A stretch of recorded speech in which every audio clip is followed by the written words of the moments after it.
Bada bing, bada boom. We're live. Sweet. Hello. Good evening, Level everybody. 2. Level 2. Hello. So first off, congratulations are in order to Kai. Your Monday night live video of the Bows of Eternity is the most watched live video I have on my YouTube at this point. So Nice. Oh, wow. Nice. Yep. Nice. So definitely garnered some affection from the interwebs, which is cool. Let's see. Have we been up to anything exciting at all this week? New games, new stuff? Anybody? No. Me and my wife started playing Baldur's Gate again. Oh my gosh. Oh, nice. Maybe you can drag Randy into it. I'm sure he's probably being like that Dick JB. He played one night and then that was it. Are you done? I didn't realize you were done. I just figured it hadn't happened again. No, I'm not. No, I'm not done. You and I have talked. You know the last couple of weeks I've had. So Beta's been playing some Baldur's Gate 3. Anybody else? Anything exciting? I found a new, really good show. Which is? It's called Sentenced to be a Hero. Never heard of it. Name rings a bell. It's basically where it's worse than the death penalty, being sentenced to be a hero. Because in this world, if you are sentenced to be a hero, you effectively become immortal and are sent on suicide mission after suicide mission after suicide mission in which you die agonizing death for agonizing death. Wow. All for a corrupt government that is probably trying to lose the war. Man, that sounds like every relationship I've had in the last 30 years. Oh no. It's got really good characters. That sounds interesting, though. Yeah. What's it on? I know it's on Crunchyroll. That's where I get it from. Okay. Oh, is it animated?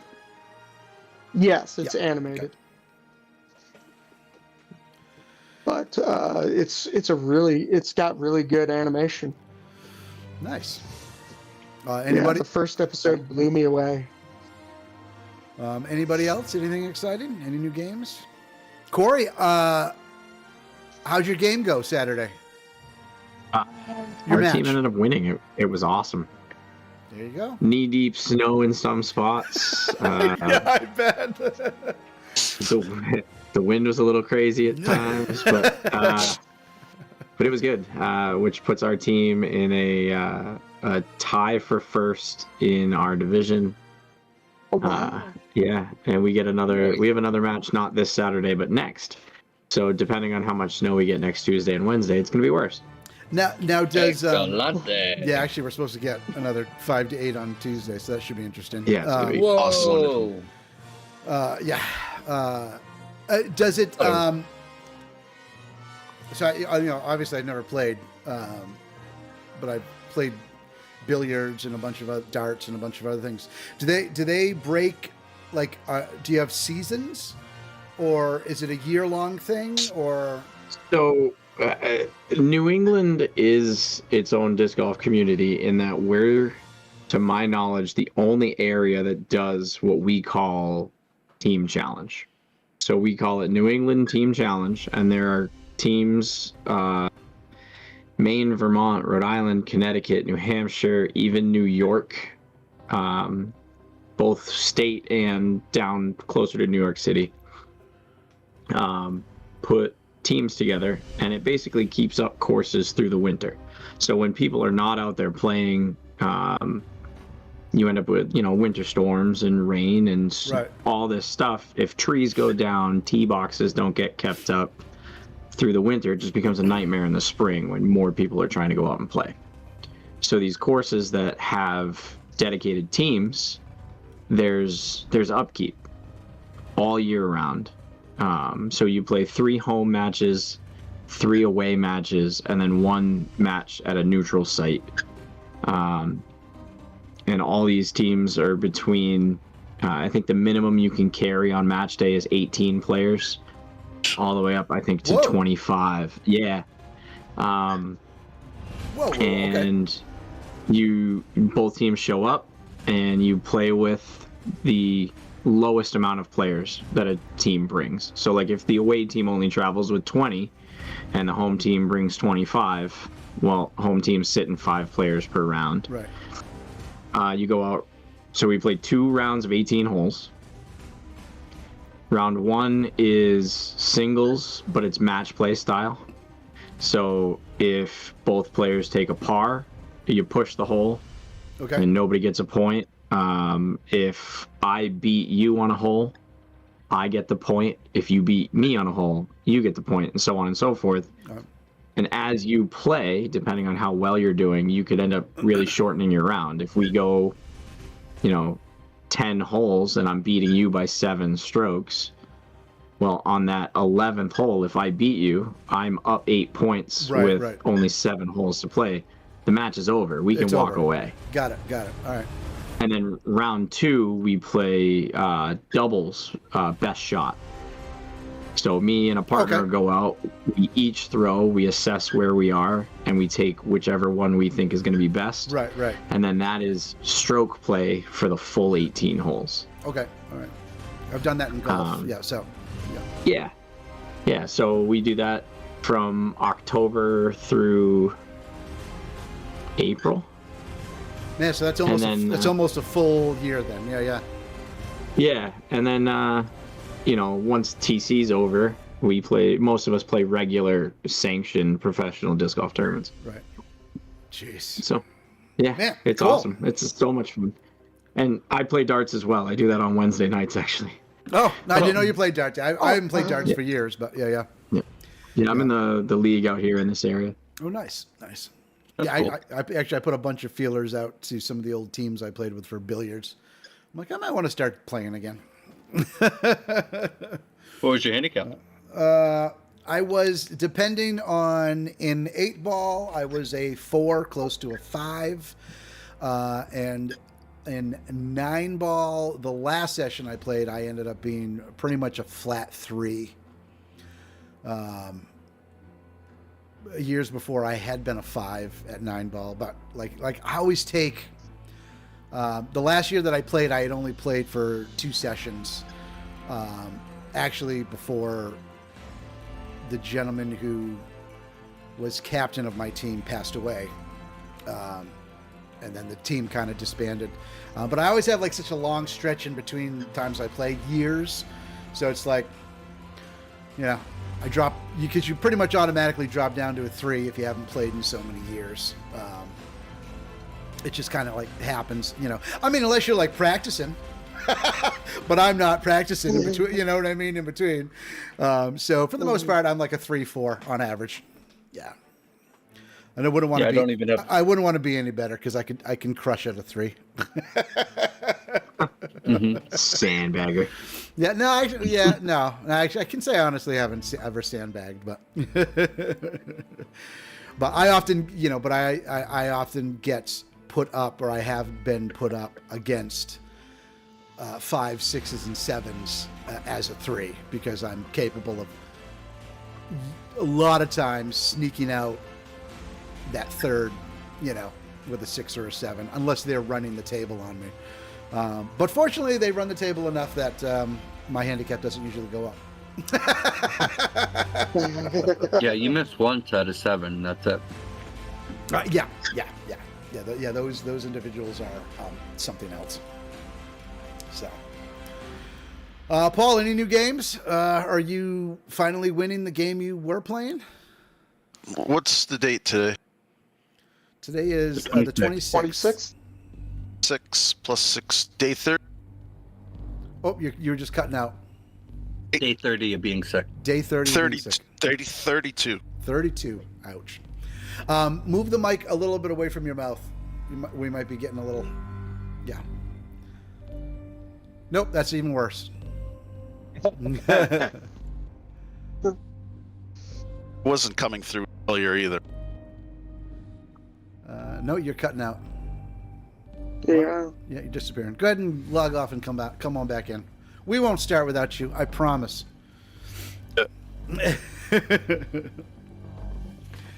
I haven't been up to much.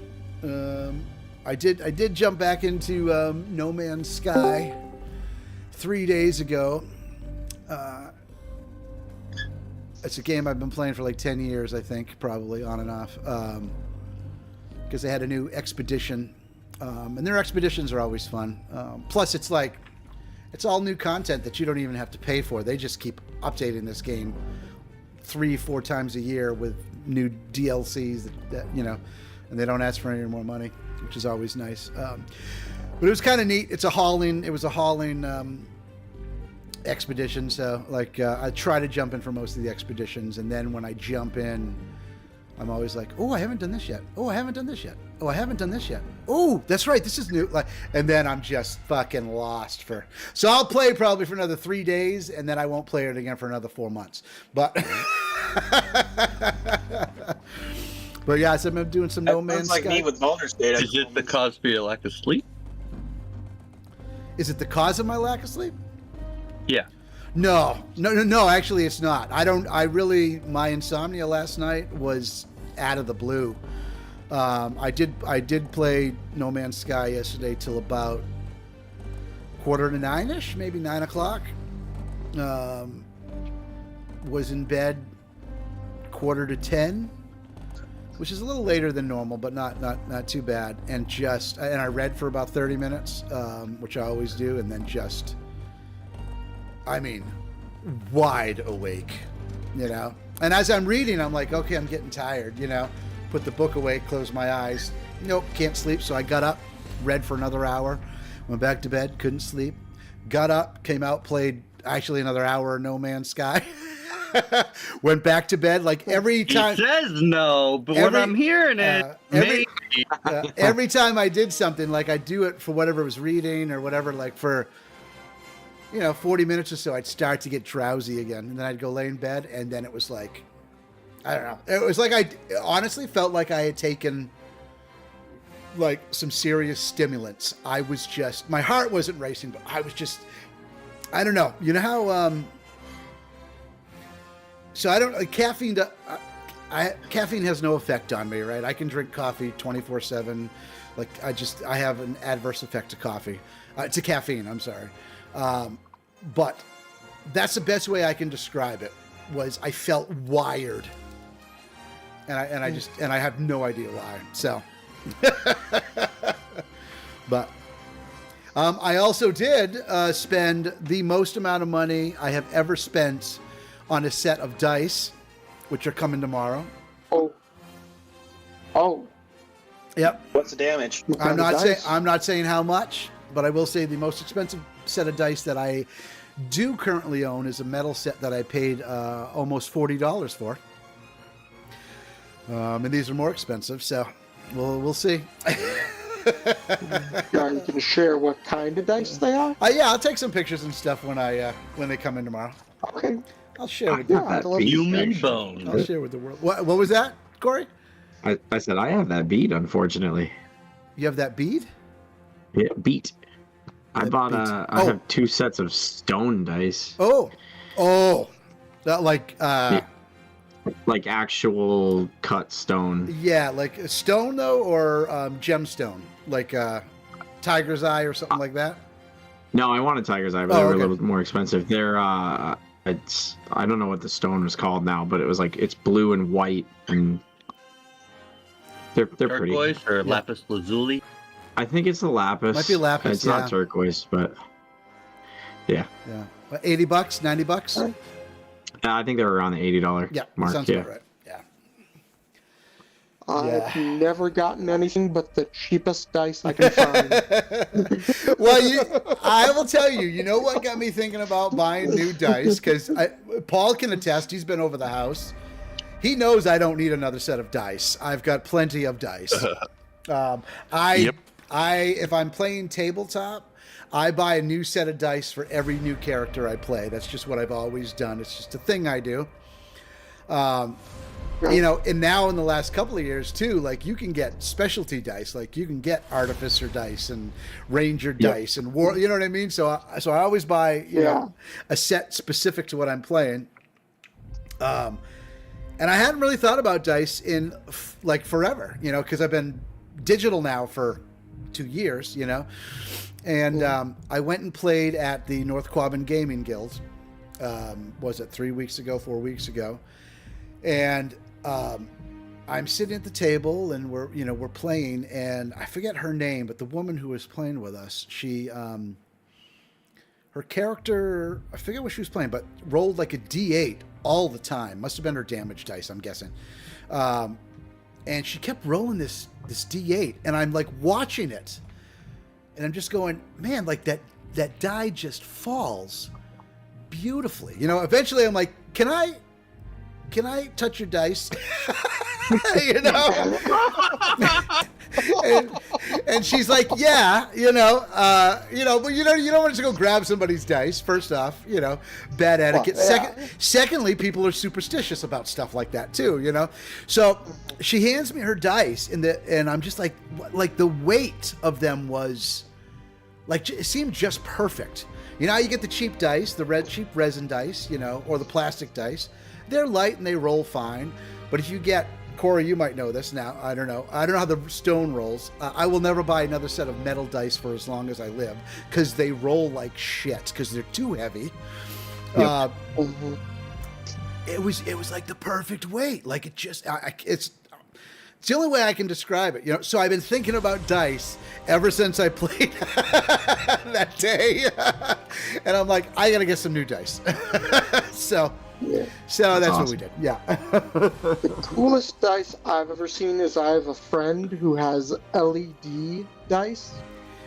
I've heard a lot of bad LED lights. Does it work well? I've heard a lot of bad things about those. I've heard they don't work very well. They seem to work fine for him. Nice. They work fine. The problem is that once the battery goes, that's it. Yeah. Oh, you can't recharge them?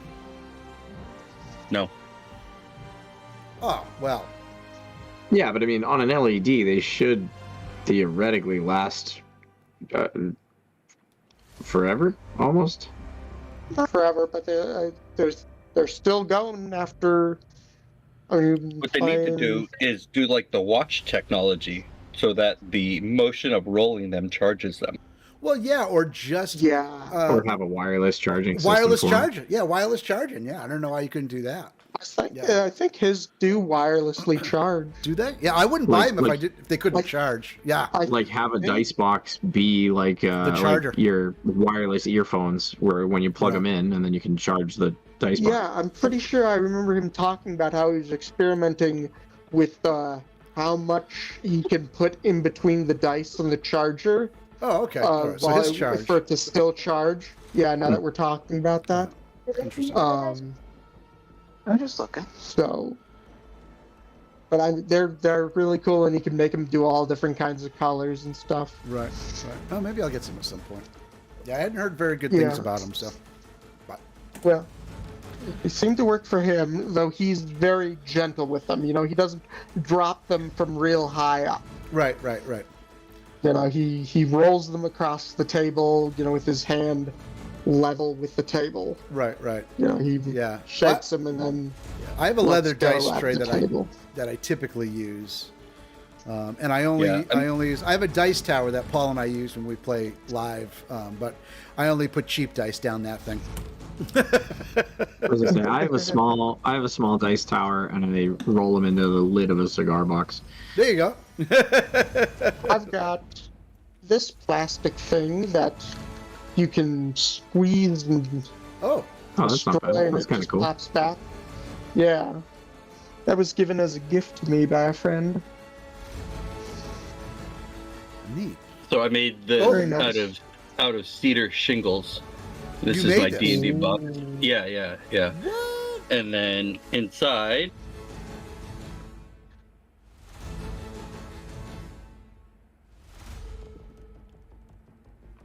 I made this dice tray, and it is spalted maple. So I don't know if you can see the black lines in Oh, it, but very it looks cool. pretty Yeah, cool. that's actually really cool. Wow. And then I did a leather inlay, and then that brick in the middle is just a divider, so that the dice I'm not rolling or whatever. Right. But yeah, Wow. probably took me 100 hours. So. Well, now we know who's gonna design and manufacture our tabletop casual dice trays. Yeah. Well, that. Frog Pond Gaming. Yeah, I need my boys' dice trays too. They're upstairs though, so I can't just turn around and show the camera. Right. Oh shit. All right. Very Well, cool. But yeah, if you've ever looked at the mess behind me, it is all woodworking stuff. is that what it is? Oh yeah, I've never really Yeah. looked. So. Yeah, there's like a log back there that I've been hand planing for like a year. I mean, it's a whole thing. You hear me? What was that, Paul? Yeah, we heard heard that. He asked if we could hear him. Is it somewhat clear? Because everyone's lagging on my computer. There's something wrong with my computer. I don't know what. Yeah, there is. It is definitely on your end. No. Yeah, you're a real robot. Do you want to reboot your entire computer and come back? What was that? Yeah, go ahead. You guys can start. All right, we'll talk about dice for a little bit longer. Go ahead and reboot. Oh, I'll show you guys my log. Well, Paul would want to be here when you say that. Right? You're pulling your wood out, and Paul's not even here to say anything about it. He can't hold up his sign now. He's gonna be so upset when he gets back.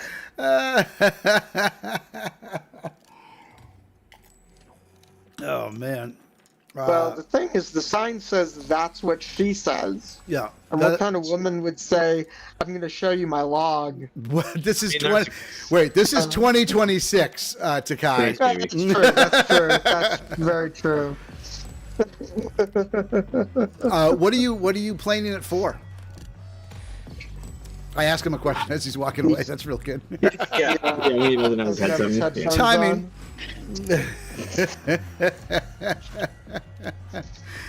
Oh man.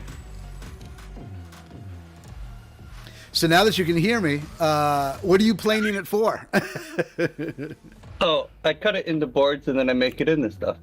Any So particular? I'll be right back again. Okay. Jeez, look at what you did now. I blame Paul. I blame Paul and his computer.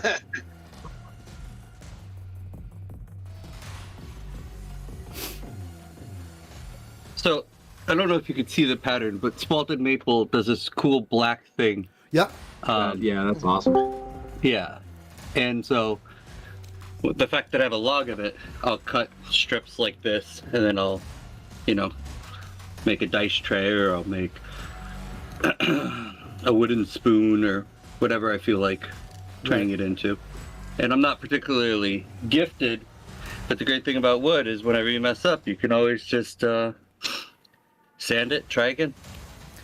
Well, I mean, you also don't get gifted if you don't ever do the work. Oh no, I'm good. No. I'm just not I take a long time to complete projects because I'm like, oh, that's fucked. And then I do it again. I'm like, oh, that's still fucked. And I do it again. So, if I show you stuff that I've made, it'll, except for my cedar box, because that was my very first project. And so I purposefully don't repair it. But everything else is pretty good.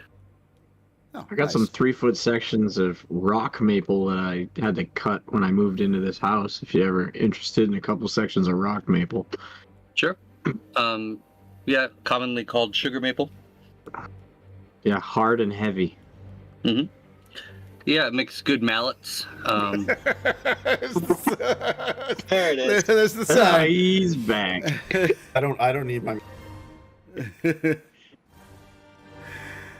Oh man.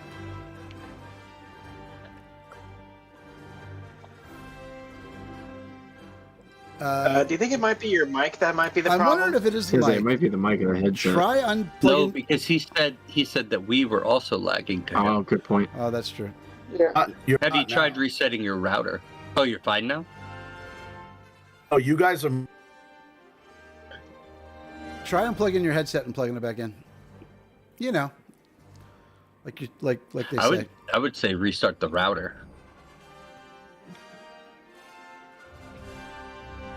I Unfortunately, mean, I think he said that we were fine now. I think it's just his headset that is the problem.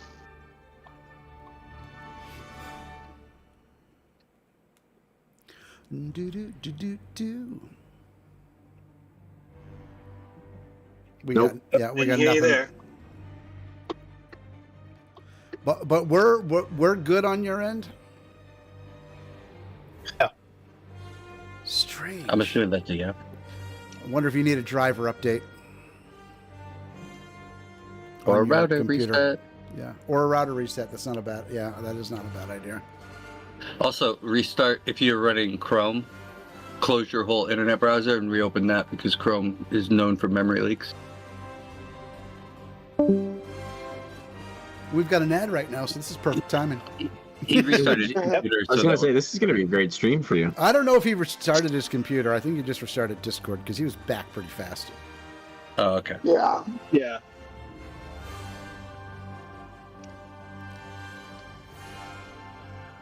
I thought it was funny though that it wasn't the ranger who tamed the wolf. I kind of thought you might have wanted it. Nah. I love dogs, so I had a hard time having my character cut one down. But I cut down all of his friends, you know. I think I felt worse for the one that 5 people were trying to kill but kept missing. Seriously. Yeah. Yeah. Yeah, you'll notice I walked away from that. I didn't even take a swing at that guy. I'm like, Yeah. Yeah, JB's was the greatest. I'm like, heal. You're like, you want him to heal himself? I'm like, no. I may have misunderstood. Yeah. He's like, he's not carrying any potions, Randy. I'm like, okay. You know, unless you expect the wolf to be part troll. Maybe once we get to like level 20. A troll wolf. Interesting. Yep. We'll do Don't give him any surgery. ideas. So we'll Remember the Minotaur. Remember the Minotaur. we'll do a time stop on him, and then we'll skin him, and then we'll put troll skin on him and do a skin graft, and then we'll heal him up to make it take, and then we'll do restoration, and then we'll have a regenerating wolf. Man, you go some dark places. Oh. Just trying to make it an immortal dog.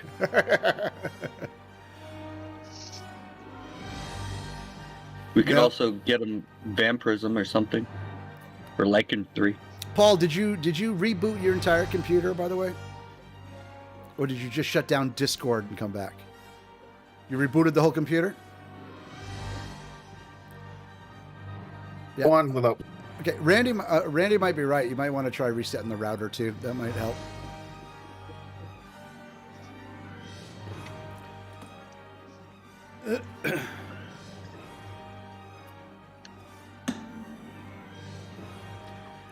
All right, let's. I know we haven't started yet. Let's take a minute, a BRB minute. I'm gonna refill my coffee, and then we'll come back and start. So I'm gonna.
But the settings again wouldn't have affected All our right, we're back. outbound to him. No, it wouldn't. Correct. That might just have been needing a Discord reset. But sometimes when you reset Discord like that, it will change your initial settings to default instead of headphones or microphone or whatever. And if it's set to default, a lot of times the default will go directly to your webcam, or if you're using a laptop, the webcam on your laptop, not external products or external things. So it is a possibility. Like, I don't want to start because when he's not on screen, our cameras are all messed up. We could do the recap though. Yeah, we could do the recap. We could. All right, we'll give it another. Oh, Was this the one that I was taking notes on? Yeah, it sure looks like it because I have a lot of typing. yeah, and just a heads up, where you're going to next is going to require definitely some good listening and some note taking, without a doubt. Okay. You guys are about to get a. If this campaign has a specific part that I would call an info dump, it's going to happen tonight. Luckily, there's not a lot of these. I think this is the only one. At least in the first half of this book. I don't know about the second half, but. Do you want to? Do you want me to read my own notes, or do you guys want somebody else to narrate? No, I have a recap for tonight. So. Oh, okay. Yeah, I'm going to try to give you all a recap every week, especially if it's poignant and relevant to, I didn't do one on the last time just because it was kind of like, you guys just fought stuff and then you fought more stuff and then you fought more stuff. It wasn't a whole, you know what I mean? It wasn't a whole lot of world building or a narrative going on. But I'll always try to supply you guys with a recap. Oh, yeah. Looks like he might be having trouble with his webcam. Yeah, now his camera's not starting. Oh, buddy. The guys, I need a new BIOS. Well, he is also using pretty outdated stuff. Yeah, I'm using a computer from 2018, so... Yeah, I think There's that. I'm pretty sure this Mac is older than that. This Mac is maybe 20 or more years old, easily. His brother-in-law works for a company that does computers, so he gets these hand-me-downs.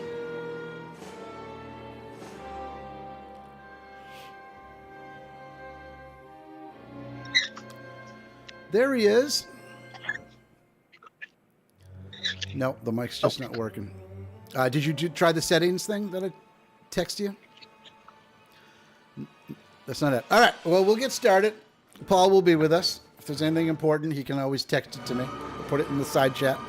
I got a bad feeling about this. Well, his soundboard still works, so that's important. That's what That's what communicate with fucking soundboard. We'll just do a Bumblebee from Transformers and talk through the soundboard.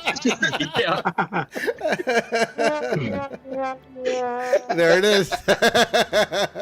Do text to chat, like text to talk and talk like Stephen Hawking all night. Oh yeah, you could do that too. You've never seen Paul try to type.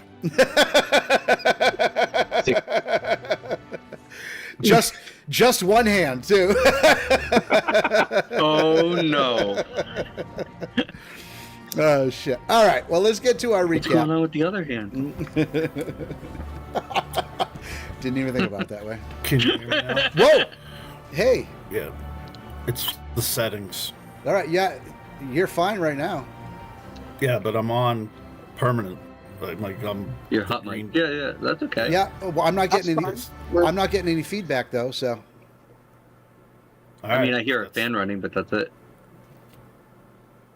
no, that's But not a fan. I'm That's deaf and I haven't. that's the that's his microphone just picking up ambient sound. So That's me breathing. yep. How rhythmic. All right. I don't want to hold it up anymore, so just keep going. All right, that definitely works, Paul. So Okay. I mean, as much as I'd love to have a night to see how you communicate just with the soundboard, that would be interesting. Hear me now? Yeah. Talk again? No. No. No. Now. Nope. Up, Yep. Yes. No. up to the soundboard it is. No. Yep. Yes. We About get Can you. now. can hear you now. Yeah. Yep. Yeah. All right. Is it somewhat clear? Yeah, it's clear. Yes. Very clear. Okay. I went to the custom and pulled the sensitivity way down. Oh, okay. Let's see if that works. All right. But I'm still hot. Yeah, it's all right. You It's know, fine. it is what it is, man. All right, recap. Here we go, ladies and gentlemen, boys and girls, goblins and ghouls, skellies and minotaurs. In Neverwinter, you all accepted a task laid out by one Gundren Rockseeker, a dwarf of considerable reputation and knowledge. Some of you came from near, some from far, to the city. Some quite possibly even came from a different plane of existence. You all had your reasons: friendship, the need for adventure, the possibility of joining one of many outfits, such as the Harpers or the Order of the Gauntlet, seeking renown, fortune, reputation, or just a simple change of pace. You set out from Neverwinter along the Tribor Trail, heading for a small town called Phandalin. It is there Gundren had requested you deliver his goods: food, mining supplies, and the like. He set out before you with a companion known as Sildar Hallwinter. It is on the Tribor Trail that you were ambushed by a group of goblins. It is also there, upon defeating the group, that you learned Gundren and Sildar never made it to Phandalin. In pursuit, you tracked the ambush back to a cavern, a place known as Cragmaw Hideout, one of the homes of the Cragmaw clan, a large group of goblins up to no good, led by a bugbear named Clarg, and he by another bugbear known as King Groll. Entering the hideout, you are met with combat from more than a fair share of goblins. Within, you find Sildar Hallwinter, and once freed, albeit under dire circumstances, explains to you that Gundren was kidnapped and taken to this King Groll, but that Clarg might have more answers. Fighting your way into Clarg's chambers, you slay one goblin after another, taking out a wolf here and there. Enraged, Lysander picks up a goblin and throws it at Clarg, who manages to deflect the goblin with the brunt of his mace. Another goblin escapes through a small passage, a passage far too small for any of you to fit. Misery, her blade oozing with dark drow magic, slices into Clarg, wounding him thoroughly. Thick then reminds the party that they need to ask Clarg questions and tries to incapacitate him. In return, Clarg swings, the attack enriching the dark magic festering in his wounds, and he succumbs to serious necrotic damage, falling dead at the party's feet. It is then the escaped goblin returns with a handful of wolves. One by one, you cut each of them down, all but a single, who you injure direly. Showing compassion, Misery heals the wolf, while Yerrick gives it some food, ensuring its safety, hoping to make a companion of it. As the caverns of the hideout quiet, all foes vanquished, Thick rolls up his sleeves, realizing there is only one way to get the answers the party seeks: speak with the dead. His brow breaks out in a cold sweat. His skin pales as he attempts to remove his armor, wanting so very badly to cast the spell. But in the end, he succumbs to his own fears, deep-seated fears he does not yet fully understand, and hangs his head in shame. Among the caves, you find a handful of valuables, a small bit of coin, a statue of worth, and a couple of healing potions. It seems the Cragmaw clan has been at this ambush thing for some time. Crates stacked about along one wall bear an emblem, a blue lion on a wooden shield, one which Sildar informs you is the Lion Shield Coster, belonging to a rather profitable merchant company that ships goods from the city of Yartar to a plethora of small towns and villages throughout the lands. It might be in your best interest to seek the goods. It might be in your best interest to see the goods safely to the town of Phandalin, as surely that is where they were intended. With that, he assists you in removing the goods from the cavern. A couple of you scout back the way you came to this hideout, retrieving Gundren and Sildar's horses, Gundren's oxen, the wagon you have been tasked to deliver. Loading the rest of the goods into the wagon, you find the sun setting over the caverns and a 3/4 moon rising in opposition. It has been a long journey thus far, and you are all quite tired from the day's events, the day's slaying, as it were. Fetching some wood from the surrounding area, you soak up the cooling evening air as it approaches and build a couple of fires as you prepare to bed down for the night. That takes us to where we ended last Thursday. Is there, before I continue, any questions anybody has about any of information or whatnot? Because now's the time to get it.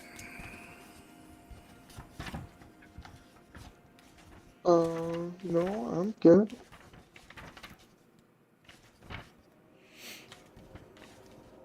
Yeah, I've got nothing. Nothing. All right. Well, I suppose there's one thing. Sildar had said that he was looking for his friend Iarno. Yes. Do you have a description of Iarno? Because otherwise we have no idea what he looks like. Right. You do not have any specifics quite yet about Iarno, except that he is a human wizard and friend to Sildar. Okay. So as you sit around this campfire, resting after the day's adventures, I'll go over a few of these things. This will probably be the last time I go over this stuff, because its relevance changes after this chapter. He tells you that, yeah, indeed, he is looking, who did come to Phandalin, was on his way to Phandalin with Gundren to seek out a friend, Arno Albrecht, a human wizard. He had traveled to Phandalin several months ago to try to help establish order there. You guys know at this point that Phandalin fell into ruin many years ago because of the fallout of the currently framed lost mine of Phandelver, and that they are in the rebuilding process of trying to make it a, once again, peaceful, habitable, and profitable town.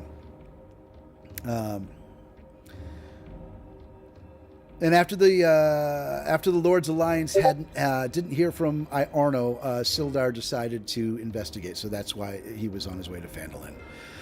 He also informed you that the three Rockseeker brothers, Gundren, Tharndon, and Nundro, had recently located the entrance to the long-lost Wave Echo Cave, which, as far as Gundren is concerned, is where this lost mine of Phandelver resides.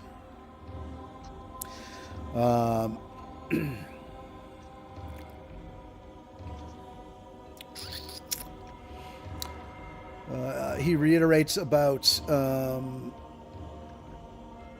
King Groll and the Cragmaw clan, and how Clarg had received a message from King Groll, who had received a message from a mysterious individual known only as the Spider, who wanted Gundren kidnapped and everything in his possession brought to first to King Groll and then to be delivered to the Spider.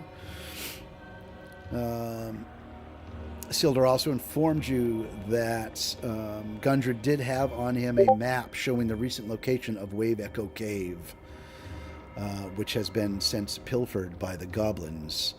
And he does know that the King Grohl and the Cragmaw clan are currently residing in what is being called the Cragmaw Castle, though he does not know where this castle is. And then, of course, he did tell you also, as did the goblin that you rendered unconscious at one point. He does tell you that there is a group or a handful of goblins that have been showing up at random that he's seen out there. Little maniacal things which giggle and laugh, kind of jump into the fray, kill things, and then run away. Their weapons covered in a greenish glowing hue or substance. So that is pretty much all of that. Any questions? Can you still hear me? Yep. Yes. Yes. I adjusted something. Thank you. Awesome. Yeah, you're perfect. Paul, you're perfect. Yeah, that's how I describe it.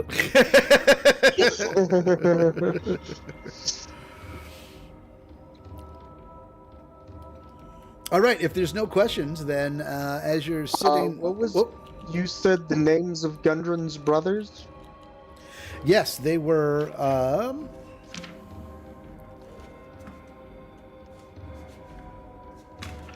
Tharmden and I think Nundro was the other one. I should know this. I've run this a couple of times.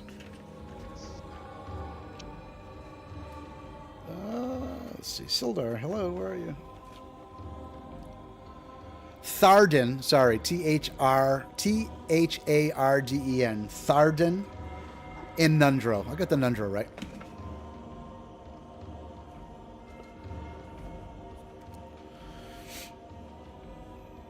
Any other cues? So what are we going to do now? Are we going to go to Phandalver, or are we going to go looking for this crag cave? What do you guys want to do? So Sildar, as you guys are bedding down for the night, said that he would ride with you to the town of Phandalin. Okay. Knowing that you were supposed to deliver Gundren's goods to Barthen's provisions. You also is that the blue and gold? No, that's the Gundren stuff. Stuff that Gundren was going to pay you, that you were going to get paid for in Phandalin when you deliver it. That's the Gundren stuff. You guys have also loaded up the crates from the Lion Shield Coster. Those two are on there. And Sildar said he'll point you in the direction of where to drop those off. That he's sure that you'll definitely be rewarded for that. And as he kind of kicks back by the fire, warming himself, he turns and looks at all of you and says, I think we have a little time before we bed down for the night. You know of my story. You know of why I was heading to Phandalin. Where I come from, what I'm about. Would maybe one or two of you care to share something about yourselves? And I open it up. I open it up for one or two of you to share your backstory if you so wish. Sure. All right, Thick the Wiz. I was once a wizard in a dwarven mine of, for some reason I can't really remember, which is just the strangest thing. But I do know that there I was wise and respected and wealthy and lived a happy life with my wife and son. And then the tragedy happened. I do not remember much about it, other than it was the most frightening thing, frightful beyond imagination. So scary that perhaps I blocked it out. And we lost our home. All of us. Those that survived.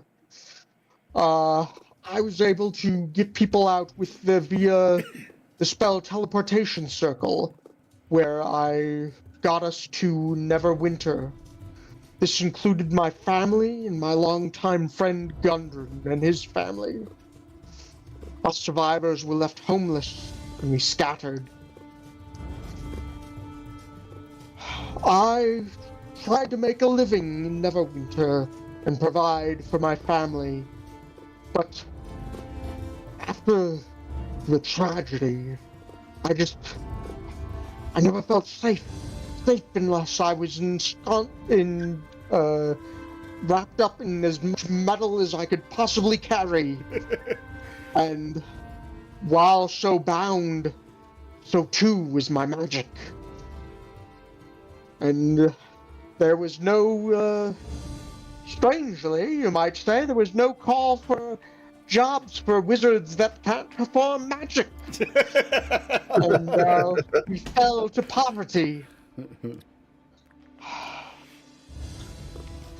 My son's too scared of unseen imminent threats to sleep. He wakes up in night terrors every night.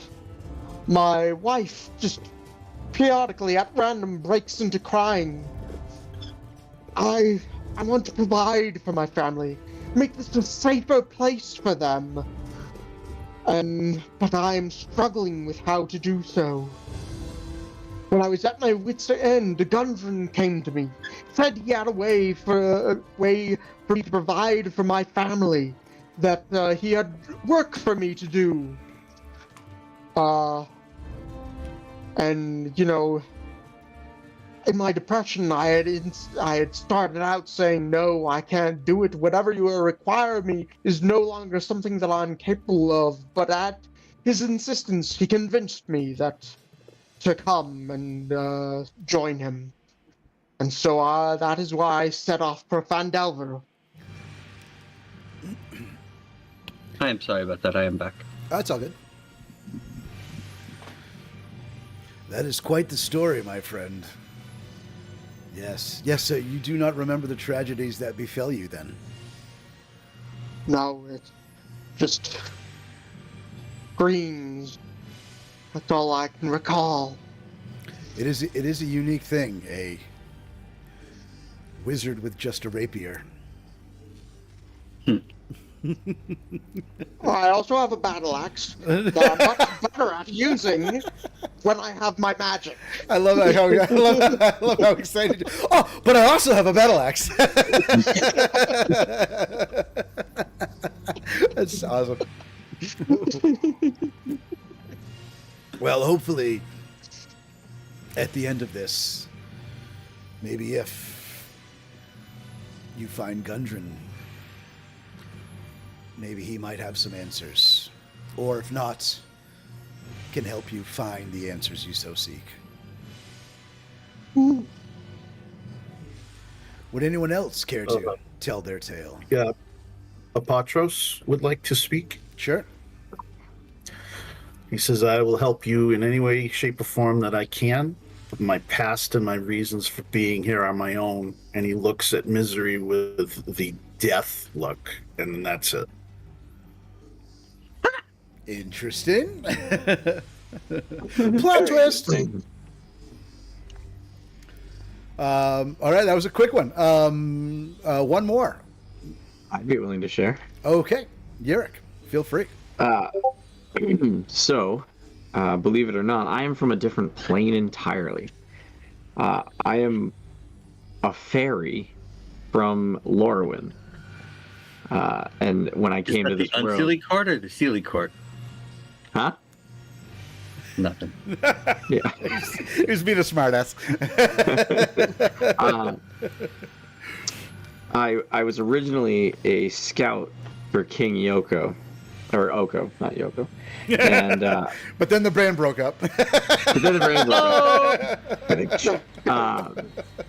And we knew that the 300-year shift from day to night was coming. And when that happens, light turns to darkness, trees wither and die, joy turns to absolute misery. People go from being friendly to being absolute enemies. And I didn't want to be anywhere near that. So I found an omen path, which is a way to go from one plane to the next. The issue with that is I knew I wasn't guaranteed to be my former self at the other end. And I took that opportunity and I took that chance. And the omen path dumped me here as this giant bird, which is new to me. But I kept everything else. I kept my sense of adventure. I kept my ability to scout and source and be able to interact with nature in the same ways that I did in Lorwyn. And I took that. Yeah, I kept my memory. All of them? That I can remember, that I know about. I've forgotten what I was doing. I don't know what I didn't know. You appear to know everything you know in your past. Correct. So I came here and I've lived in Neverwinter, and I took my skills as a hunter and a tracker, and I've just been living my life that way, simply, and just kind of living the day-to-day here as I am and as I can be. Sildar nods and says, That's fascinating. very interesting. And the gift of flight might come in very handy at some point. I mean, unless, of course, you run into dragons, then I hope you can flap your wings fast. Well, like owls are known for speed. They're quiet. They are not. They're just known for quiet.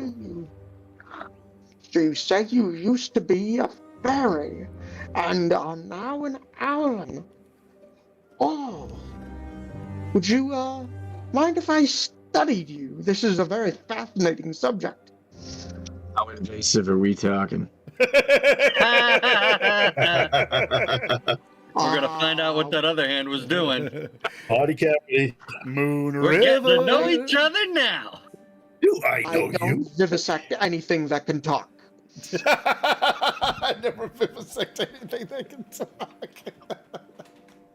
I love it.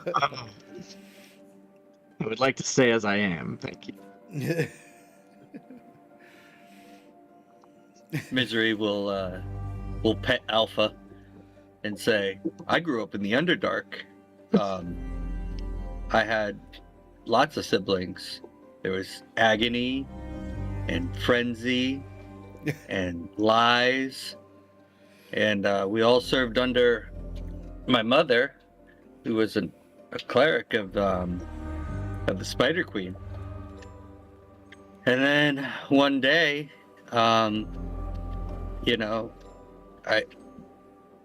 they were all talking, and there's so much backstabbing, and so I was tasked to do some mission for the Spider Queen. I don't even remember what it was anymore, and I did it. And then the Spider Queen punished me, and my hands just started bleeding and hurt and burned, and I asked my mother, said she was the high priestess, and she would know the best. I said, why would the Spider Queen punish us for doing exactly as she wanted us to do?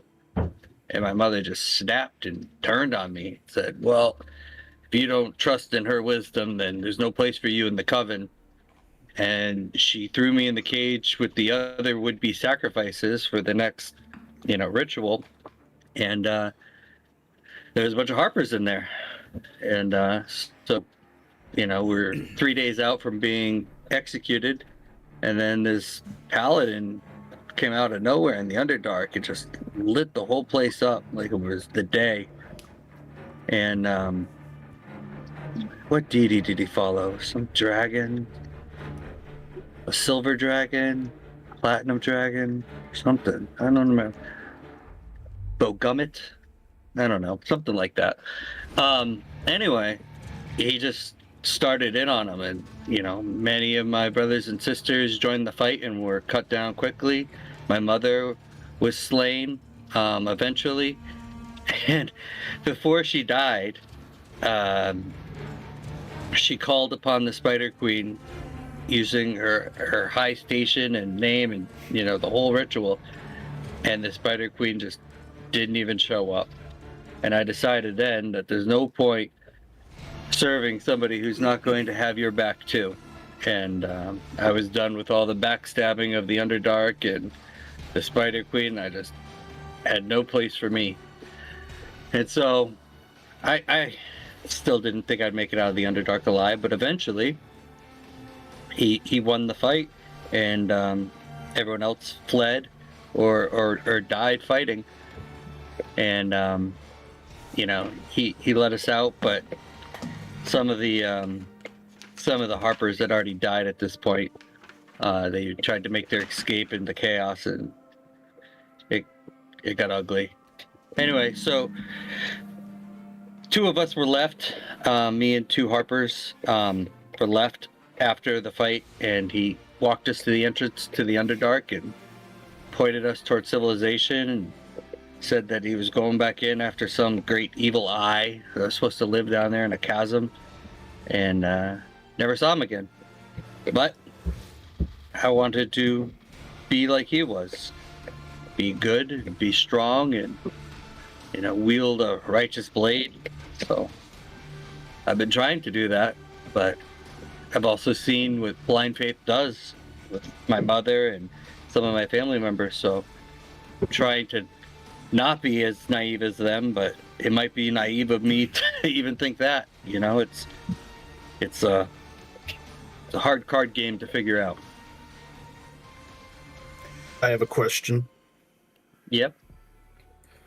Are you or are you not in the service to the Spider Queen? I am not. No, the sword I wield and the shield I wield, these all belong to my siblings who were cut down. The paladin said that somehow I was fated to carry them. I don't know what he meant, but I've never let them go since. They seem sturdy, and he'll bang on the shield. Apatros looks at him again with a much softer look, less angry. Yeah, I'm pretty sure the Spider Queen would kill me on sight, to be honest. But then again, even if I was her follower, that still might be the case. It's just you never know. Lysander asked, Misery, are you actually, in league with the Harpers? Stuff like that? No. I shared a cage with them, and I shared a walk back to town with them. And then when we got to Neverwinter, I eventually became a town guard. And I was a guard for, 5 or 10 years. And then I got this letter saying that the Harpers wanted to see me. And I thought, oh, maybe this has something to do with that cave. Maybe it has something to do with their dead members. But I don't know. We'll see when we get to town. I was hoping to try to meet up and join the Harpers. Yeah, I wouldn't mind joining the Harpers, but I've never been formally invited. Well, since everyone shared some of their backstories, Lysander will say that roughly around the time where he was born, a set of adventurers came to slay a green dragon that has been terrorizing a farming village, and no one knows what happened inside the cave. But when they returned, they came not only with gold, but a strange child, a half dragon, half human child that would end up becoming me, Lysander. And growing up, I didn't have a bad childhood, but I was ostracized from my community based on my appearance as well as where I came from. But my uncle would help would tell me tales of the Harpers and how they would do good and stuff like that, and that kind of inspired me to want to be a hero, not only to show people that I'm not exactly a monster, but to prove myself that I am not one as well. So once I became old enough, I earned enough gold from being a farmhand to grab supplies, eventually leave with my uncle telling me to try to head to Phandelver myself to try to hope to get noticed by the Harpers and hope that they would try to accept me and have me join them. Yeah, I get it. Being a drow from the Underdark, I also was met with a lot of browbeating, and she'll look at Apatros smirking. Yeah, sometimes people just can't get past what's in front of their nose. Not where it just stares back. My, this is an interesting group. We have a half dragon, half human, barbarian. We have a Fey reborn Owlin. We have a mysterious orc. We have a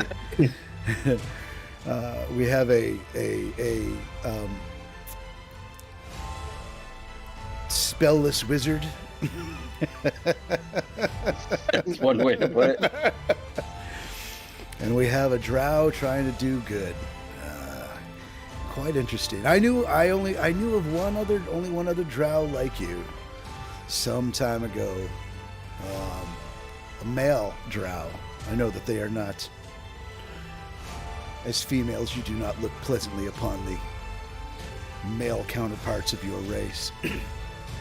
I left that at the cave. But I do tell you, honestly, this drow was something to be seen with 2 scimitars. He is on the other side of the Forgotten Realms at this point, though. I do not think that we will be running into him. Was it Drizzt by any chance? His name was Drizzt, yes. Oh, yeah, I've heard of him. I'm sure he has gone down in some form of legend, I would assume, in the Underdark. Mm-hmm. Yeah, they'd love him to come back. Yes, they would. Well, my newly acquired companions, let us bed down for the night. Sleep, regain our strength, and head to Phandalin in the morning. With that, the embers of the fire start to die down. Everybody sleeps. You guys don't have to take a long rest. I'm assuming everybody already did that with their character sheets. Because you're all right. And everybody did level up to level 2, correct? Yes. Yep. Mm-hmm. Okay, cool. You're going to need it. All right. In the morning, you all set out with Sildar to the town of Phandalin. The rutted track emerges from a wooded hillside, and you catch your first glimpse of Phandalin. Oh, hang on. Hang on, I moved too close to the desk. I gotta back up. All right. Oh, wrong thing here. Let me get some mappage going on here.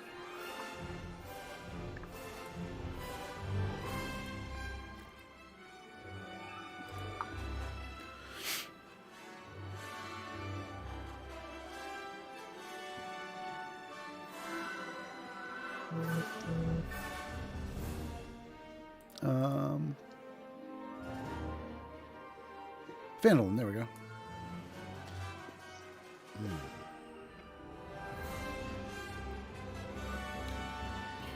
Let me adjust the size for stream.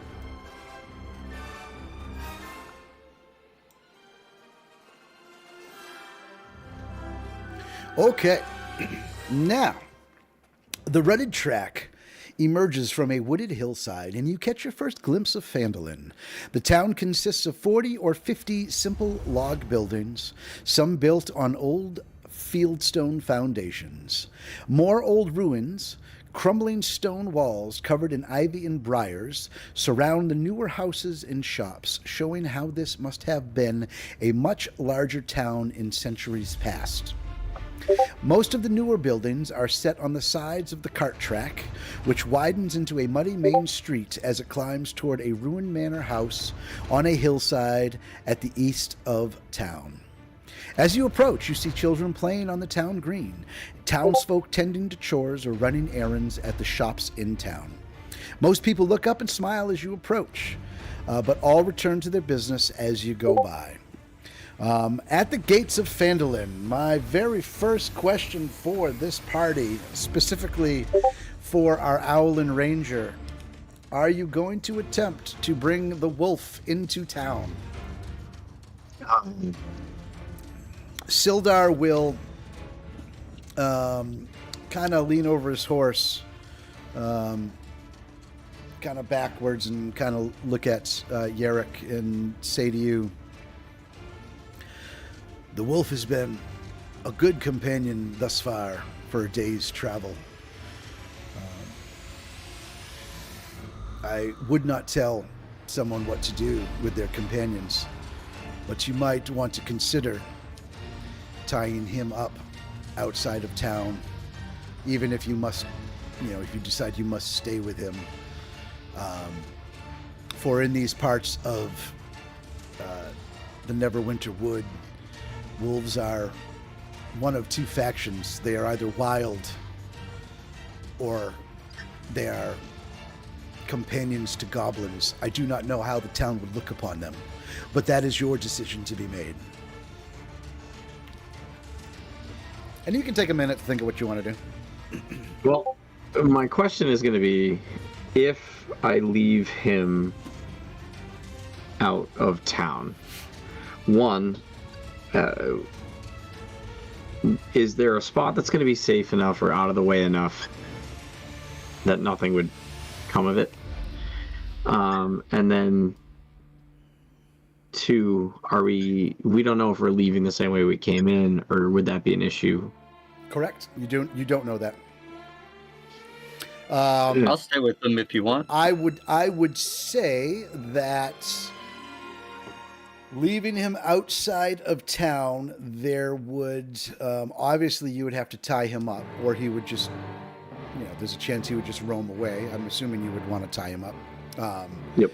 I would say there is no guarantee that he would be 100% safe from passersby, town folk, the common criminal, and or other wildlife. Like, I can't guarantee that. These are all things I would be leaving up to the roll of die. If you want, Yurik, I'll stay with the wolf. Just make sure I get my cut when you guys sell the goods. No, I wouldn't put that on anybody. Well, it's not fair to leave him by himself. And you I could agree. You could also stay with him if you chose. So. Yeah. Or you could take him into town. Again, there's options. The longer the wolf stays with you, or the longer the wolf is with the party, the easier these decisions are going to get. But just to let chat know, just to let the stream know, anybody watching currently or in the future, in the previous session, they knocked a wolf in the Cragmaw hideout down to Danger close. Was it one hit point? I think it was one hit point. Yeah. It was one, yeah. Pretty much incapacitated the wolf, and our Owlin Ranger, Yarrick, really wanted one as a companion. And Misery, our drow, restored one additional hit point to the wolf, gaining a bit of its trust. Yarrick then fed it and kind of talked to it, and maybe even petted it, gaining a little more of its trust. But for all intents and purposes, this wolf is still, we'll say, beholden to the Cragmaw clan. That is where it was raised. So it was raised as a means of. It was raised as a weapon, basically. So. I'm tempted to take it into town with me. As risky as that may be, I also think it would be a bonding experience. Yeah, Instead of it's going to leaving be it. a bonding experience. That's for sure.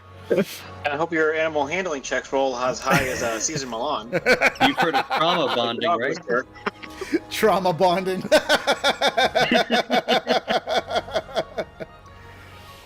We'll find out, I guess. I suggest tying up its mouth so that it can't bite any passersby who. That's actually a really good idea. I do have a rope. You're going to muzzle him? Yeah. Is that something I can do? Can I muzzle it? You can give me your very first animal handling check to see if you manage to tie a rope around a wolf's mouth. And here we go. That's 8.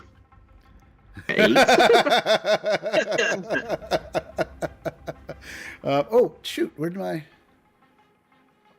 Oh. Sorry, guys. You should have asked for guidance. What? I didn't even think of that. I wouldn't want you wasting that this early, though. Guidance is a cantrip. Ah, And it wouldn't be me, it'd be the cleric. So you attempt to wrap this... what is... Oh, I didn't get to see this last time. What? Oh. Probably because I didn't use it. Interesting. You attempt to tie a rope around this wolf's mouth. He is not very pleased by this action, and he snaps at you. God dang it.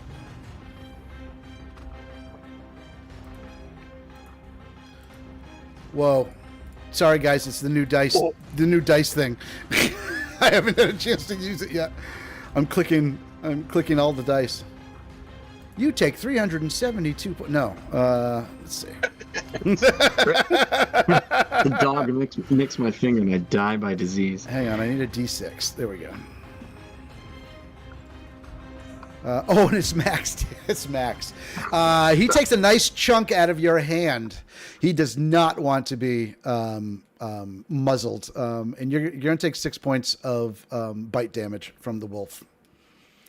And your difficulty rating on taming the wolf has just gone up by 1. Great. I did tell you this wasn't going to be easy. And I'm gonna be honest with you. I almost started off your rolls. We're going to be like high because so far you've been rolling like insane numbers. But I'm going to be fair. We're going to keep it down here. But yeah, that's not going to quite cut it. All right. So so he's not muzzled still. He's not muzzled. Just making sure. No. Great. He's not muzzled. He's also now agitated a little bit, and probably a little more distrusting. You want help? Yes. Why don't I just stay out here with the wolf, and I'll hop off the wagon, and I'll try to call the wolf to me. I'll say, we'll just hang out in the field. Just come get us before you roll out. If we don't hear from you in 2 hours, we'll start setting up a camp of our own. I'll stay out with him. It's somebody I want to spend time with. It's a companion I want to build a trust with. It shouldn't be on you to stay with. Well, you're trying to bring him into civilization, and just too soon. I know. For that. I figured if we could get into town and I could show him how, most of civilization is not a goblin hideout, and we could get him through that, then maybe he would, build a little trust that way. But that has failed, and I will take a step back, and I'll hang out in this field, and you guys can go into town. Okay. I'm going to. How long does that last? Is that forever? Oh, never mind. It's only an hour. Never mind. I can build a wall. I was going to make a kennel for him, but it only lasts for an hour. So Sildar kind of giggles as you wipe some of the blood off of your hand and your wrist and goes, "Yep, I've never known many wolves who like to be muzzled. Actually, I had a wife who used to act like that too back in the day." I know quite a Didn't few. hear that. What was that? I hope Fang didn't hear that. He didn't. She only gets upset about glowing boobs. She doesn't seem to get upset about much else. So I didn't what? I didn't what? You can hear her in the background. Oh man! All right. Yerrick, and by the way, have you? I know Misery's been calling it Alpha. Is that what you're going to name the wolf, or have you given it a name yet? I hadn't thought about it yet, to All be right. honest. Give some thought to what you want to call your wolf, so we can give it a name. Will do. Okay. So, as you pull through the gates and part ways momentarily with Yerrick, Sildar points you in several directions. And Barthen's provisions is that way, and not far from it, further up the road to the right, you'll find the Lion Shield Coster. Night will be upon us in the near couple of hours. Should give you guys time to move throughout town, deal with your business that you need to deal with. But please feel free to find me at the Stonehill Inn when you are done. I'm gonna get cleaned up, and then I'm in need of a drink. And good luck. You will find. I got some names for you. When you get to the Lion Shield Coster, ask for Lenine. She runs it, and then of course Barthen's provisions. Just ask for Barthen. Good luck, my fellow adventurers. I'll see you soon. And with that, he kicks his horse into a slow gallop and takes on towards the center of town. Himself heading for the Stonehill Inn, where he has a room himself. Let's see. Where would you guys like to go? Let's get rid of the cargo first. Yeah. Yeah. Right? Do you want to start So at first, Lion Shield or Barthen's? Where do you want to start? Lion Shield, because Okay. that was the stuff that they weren't expecting to get back. Correct. So the other thing might come with further conversations and maybe even another task. So let's go to the seeming dead end to just get that money. Okay. There's so many new pictures. Okay. As you head up the road, you scoot past on your left. You scoot past the Barthen's Provisions, so you absolutely know where this is at this time. You head further up the road, and you see a pretty sizable building. Outside of it, there's a wooden sign shaped like a shield and painted with a blue lion. It hangs over the door of this obvious trading post. There's obviously no question that this is where your destination is. I'm assuming you head in. Yeah. Yeah. You are greeted by a rather short, middle-aged woman with dark hair. And she greets you, saying, "Welcome, travelers. My name is Lenine. What is it I can do for you today?" Well, we came across a goblin horde that seemed to have quite a bit of provisions. We were hoping that we might give it back to you perhaps even get compensated for the recovery. Oh my, yes, we've lost several. Well, if you'll deliveries walk that out were back, supposed to we be have here. a wagon, and we grabbed everything that was left. You're welcome to take a look at it. So she heads she heads up back, looks over the goods. You can see that she is extremely pleased. And she goes, yes. I'll have my men unload it. Thank you so much. Please follow me. And she leads you through the building back to the front. And we have an ad on Twitch. Of course. Those of you watching on the YouTubes, we're going to take a little break while the ad plays on Twitchers.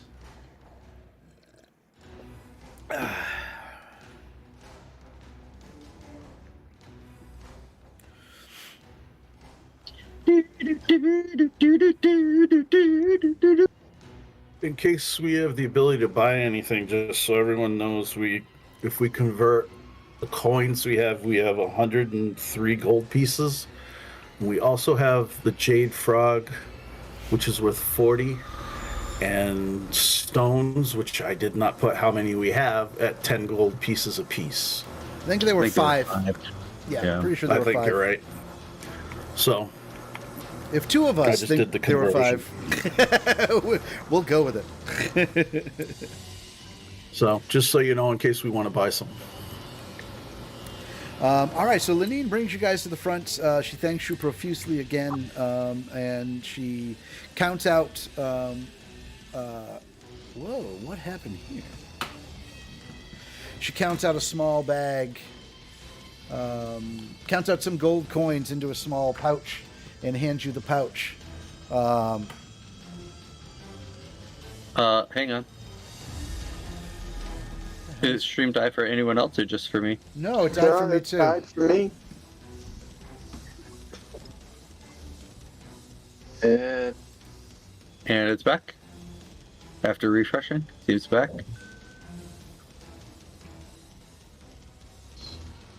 Yeah, it's back. Mm-hmm.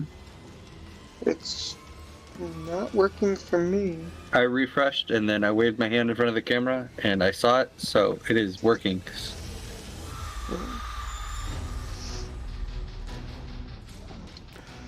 Yeah, it must have been Yeah, must have been a Twitch thing because we're still streaming fine on YouTube.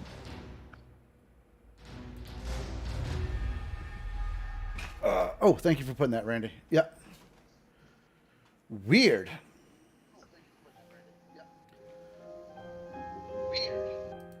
Okay. And all of a So sudden, we got a pouch. whoa! And all of a sudden, we got like 14 people watching on Twitch. 15. Did we get raided in between and something happened? I don't even know what's going on. You don't have a Doesn't show. notification for that. I don't have a I'd to- notification. Yeah, but I'm wondering if Twitch died, if it happened in between. Maybe. Huh. All right. Well, for those of you where Twitch died, thanks for sticking around and refreshing. Yeah. That was weird. Yeah. It was willy weird. All right, Forrest. Okay. Let's see. So, to backtrack just a little bit, when the stream started crashing, Lenine counts out some gold pieces and hands you a pouch. Thanks you very much. Inside is 50 gold pieces. Nice. I'll put that in the party treasury. And she says to you, I appreciate all you've done. If there's anything I can help you with, please feel free to ask. However, I would, because you are new to Phandalin, I would warn you to avoid the sleeping giant tap house. We have some troublemakers in town called the Red Brands that are up to no good, always up to no good. So you may want to avoid that particular location. That's How what I'm many looking gold for. you broke out? 50. 50. Thank you.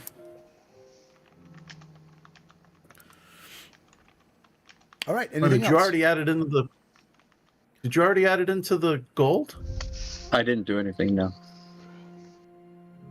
Oh, okay. 50. Sorry. Go ahead. I'll ask her if she has any longbows. Oh, that's a great question. Let me see. She does have a back room where she has a supply of armor and weapons, all of which are for sale. Awesome. Nice. I'll ask her. Hang on. Yeah, go ahead. Ask her. Sorry.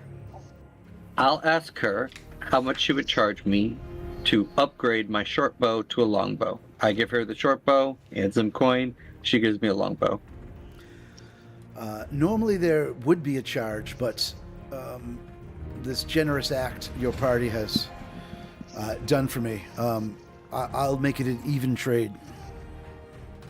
Excellent. I will gladly accept. Okay. I would like to. Yep. I would like to upgrade my heavy crossbow to a hand crossbow.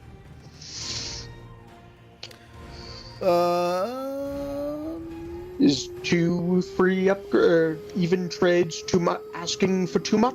No, she does have one of those. So, yeah, she would gladly trade you straight as well. All right. Awesome.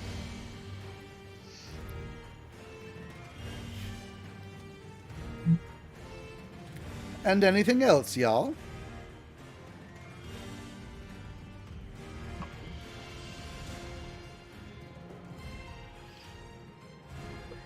Nothing for I'm me. just trying to manage my equipment. Wish I had asked for something before you guys left me. Left you? Well, you know what I mean.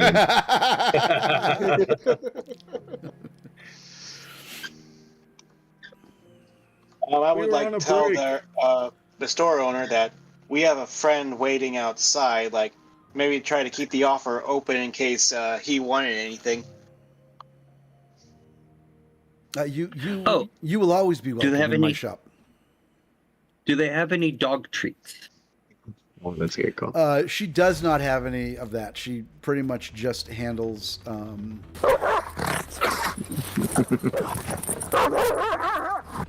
She pretty much just handles of items of defense and destruction. Sure. Well, where might we go to get dog treats in Phandalin? Oh, you could check several places. You could definitely check Barthen's Provisions. Has a little bit of everything. Excellent. We have business there as well. Yes, very, very good. I would say that would be your the best place in town for that. Well, thank you very much. Sorry about your bad luck, and I hope that business is good for you going forward. Well, it seems my luck is turning. And I'll give my shield a clack with my longsword and walk out. I will tip my hat as I leave. I'll just nod and wave and then just head out as well. Let's go to the provisions, Barthon. Barthen's Provisions. Okay. Down the road and to the left.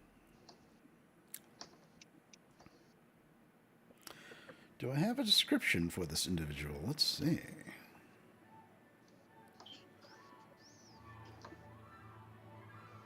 I brought my dog to the New Salem General Store. And they gave my dog treats. Nice. All right, you roll up to Barthen's Provisions, outside you see a rather matronly-looking female dwarf with what probably was at one point fiery red hair, which is now turned not quite gray, but a grayish blonde with age. And she sees you pull up, and she walks up to the carriage, up to the wagon, and says, "Can I help you?" I'll greet her in Dwarvish and say, "Hello, good lady. We were sent by checking name, Garthon, Gundrum. We were sent by Gundrum to deliver these goods to you Oh, nice. Yes. or to this establishment." I have been waiting. It's a couple days late, but my. Have you seen Gundren? He was supposed to be here 3 or 4 days ago. I'll fast forward backstory. I'll be like, yeah. So we rescued Sildren. He's got captured with Gundren by dude. Things happened. Camped out. Walked here. There was a dog. End story. Dog end story. Oh my! You know, Gundren and I go way back, way back. And she kind of smirks a little bit. Oh, I see. I knew his brothers too. As a matter of fact, his brothers, Nundro and Thardanid, are camped somewhere outside of town. Man, this does not bode well. Gundren, well, I'm sure if you're delivering his goods, you must know. It's been heard that Gundren may have found the lost mine of the Phandelver Pact. This Yes, so we have heard. This does not bode well at all. Well, if you'll pull the wagon out back, I'll have my people unload it, and then come to the front. You'll be compensated as per the agreement. Sorry. And what is your name, ma'am? Oh, my name is Elmina. You are a smelly pirate hooker.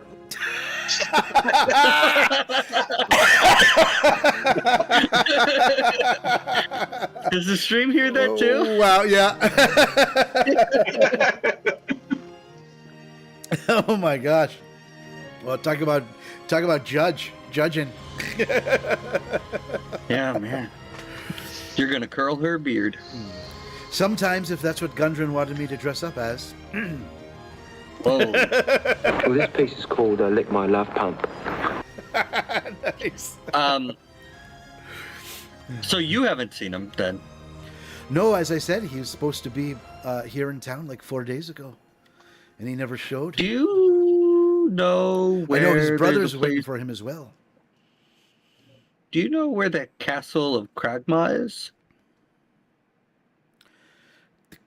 Castle of Cragmaw.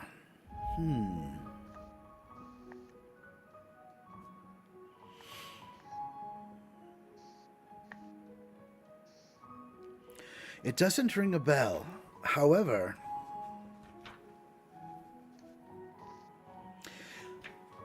are you planning on staying the night? Undecided. We have some. Well, we were hoping to collect, our reward for this, and then we already went up the road and got a reward from the Lion's Crest deal. We all got a missive to talk to some harpers here in town, and we don't really know what they want. But Gundren's disappearance has us all quite worried, and we'd like to track down our former task giver. And it seems that he is in this Castle Cragmaw, captured by King Grohl of the Foo Fighters, and we just hate him being there any longer than he has to be. We would like to rescue him before they start cutting pieces off. No, I can definitely see that. Yes. Well, I don't know of this Cragmaw Castle, but if you visited the Stonehill Inn, especially, I was gonna say she looks at her watch. This is the Forgotten Realms. She looks at her. Her sundial watch. The sundial on Sundial, the yeah. As she looks at her Apple Watch, she says, "Siri, what time is it?" She says, "About this time, a good amount of the townsfolk will be collecting at the Stonehill Inn. I'm sure there's someone there who would certainly know possibly where this castle is." Sure. We will do that. All right, and so you drive the wagon around back. Right, to offload. Right, to offload. Yep. As a matter of fact, you can you can just park the wagon. Oh, right, because it's their wagon. Correct. Their wagon and ox. You come to the front, to the counter. Basically, she hands each of you. Actually, she looks at you and looks at and she kind of goes, "I'm pretty sure I caught word that there were 5 of you." Yeah, so remember the dog and the ranger, they're at the gate. We talked about it when I closed the ride. Aye, that's right. So she hands... In fact, do you have any treats that a wolf might fancy? Oh, I'm sure I have something out back. So she lays down on the counter 5 stacks of 10 gold pieces each. Right. Little personal inventory. She heads out back, comes to the front with this piece of parchment, which she unwraps, and inside looks like it is dried meat of some kind. She goes, most dogs would like this. She goes, please, Sure, please. I'm sure Gundren would. You're going to search for Gundren. I'm sure he would definitely just want you to have this. The meat? The meat, yeah. Yeah, okay. Sure, I'll take that and I'll stash it in my breastplate, but we'll put it in the party inventory. Okay, got it. Thank you so much. And again, if you hear anything and we're still in town, definitely make sure that we, even if it's the middle of the night, definitely find us and inform us. We will make that our first priority if we can. Very well, and just some advice as well. I would probably try to steer clear of the Sleeping Giant Tap House. We've got some unsavory individuals here in town that are shaking down local businesses and flouting the town master's authority. If we were to rough up some red brands, would that be profitable for us, or would that get us in trouble? I don't know if it would get you in trouble with people like me, but I would probably visit the town master hall. I don't know if he's got a warrant out of any kind for those individuals, but I would think he would be in his best interest as town master to rid this place of those rat scallions. Where would town master hall be? I couldn't say rat scallions with the slight Irish accent I was going for some reason. Just didn't come out. You can't miss the town master's hall. It is pretty much in the center of town.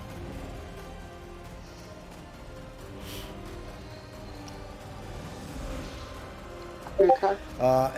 As you continue down this road, back the other way towards the center, you'll find the Stonehill Inn on your right, and then the town master's hall is just after it, across the street. Sure. If you guys want, you guys head over to the tavern. I'll go deliver the meat to Uruk and give him his 10 gold. Nice. Anything we should tell him?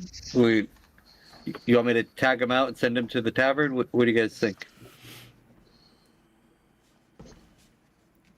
I'm not sure if the tavern is going to be heavily populated. I'm not sure bringing the wolf there would be the No. greatest That's why I idea. said tag him out. I would stay. Oh, tag him out, him. yeah. Yeah. Yeah, I think so. Okay. So I'll do that. And I'll grab my sleeping bag just in case he's. And if I end up sleeping under the stars, I sleep under the stars. Wouldn't be the first time.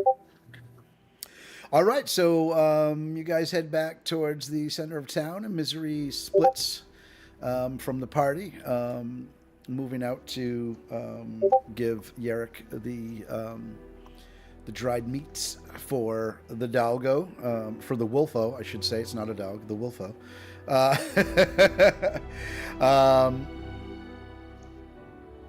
And I'll give him his 10 gold. I won't try to Right. be shady about it. I'll tell him how much we got for the party inventory, which was 50 gold for the return goods. I'll tell him be careful about going to the Giants Inn, that there's a group of thugs there called the Red Brands that are shaking people down for their goods, so probably not to go there, and to head straight to the... It'd be funny if I sent them to the Giant Tap House. That'd be funny. No. To head to the Stonehill Inn to meet the rest of the party, and do his shopping in town, and then hopefully come back and tag me out or something. And we're just gonna, set up a camp. Just in case we end up sleeping on the outskirts of town with the wolf rather than sleeping in the inn. So I'll set up the party's camp while he's gone. All right, as long as that's good with Yarrick. Yep. Yeah. I mean, Okay. that's good with me. All right, Yarrick heads back into town. While he's heading back into town, the rest of you, you guys are going to the Stonehill Inn, correct? In the... yeah. Yeah. Is that where you're going, right? No, yeah, I was just saying yes. Okay. In the center of town, opposite the town green, stands a large, newly built roadhouse of fieldstone and rough-hewn timbers. The common room is filled with locals nursing mugs of ale or cider, all of them eyeing you with curiosity.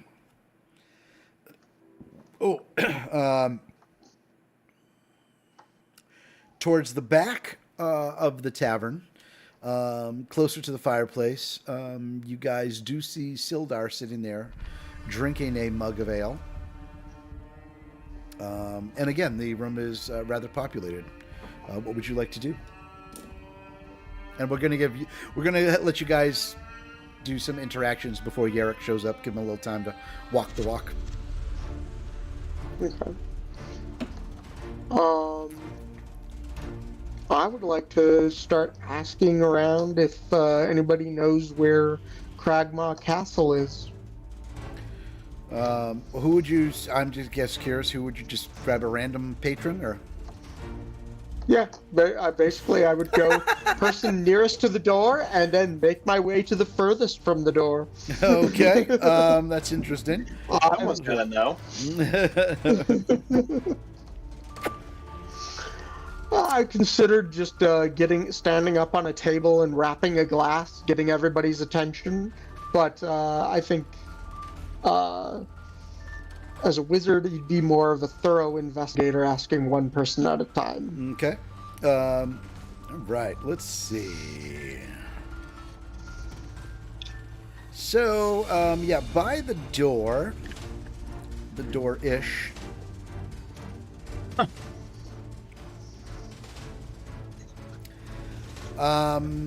There's a table of like 3 humans who look rather bedraggled. They're rather dirty. The hands gripping their mugs are somewhat blackened and definitely calloused. One of them looks up at you, kind of grunts. Don't know of any Cragmaw Castle. I'll tell you what has been happening, though. There's been marauders attacking trade caravans on the east of the Tribor Trail. Townmaster is looking for someone to run them off. I think goblins are working with the marauders, too. I don't know if you know anything about that. No, That might be but what we it just gives me cleared a- up. Is that what we just did? Did we come from the east? You did come from that way. Ah, okay. Do you relay this to him? I'm assuming. Yeah, I would say. Well, we did run into some goblins who tried to steal our cargo that we were delivering Phandalin. And we dealt with those goblins, tracked down their lair, and I don't think you'll have to deal with any marauders that are goblins towards the east anymore, at least. Interesting. That's good news if what you say is true. I'm not sure you would have gotten them all, though. You might want to visit the town master hall and just check with him. There might be more. We've seen lots of them. I lately. will certainly do that.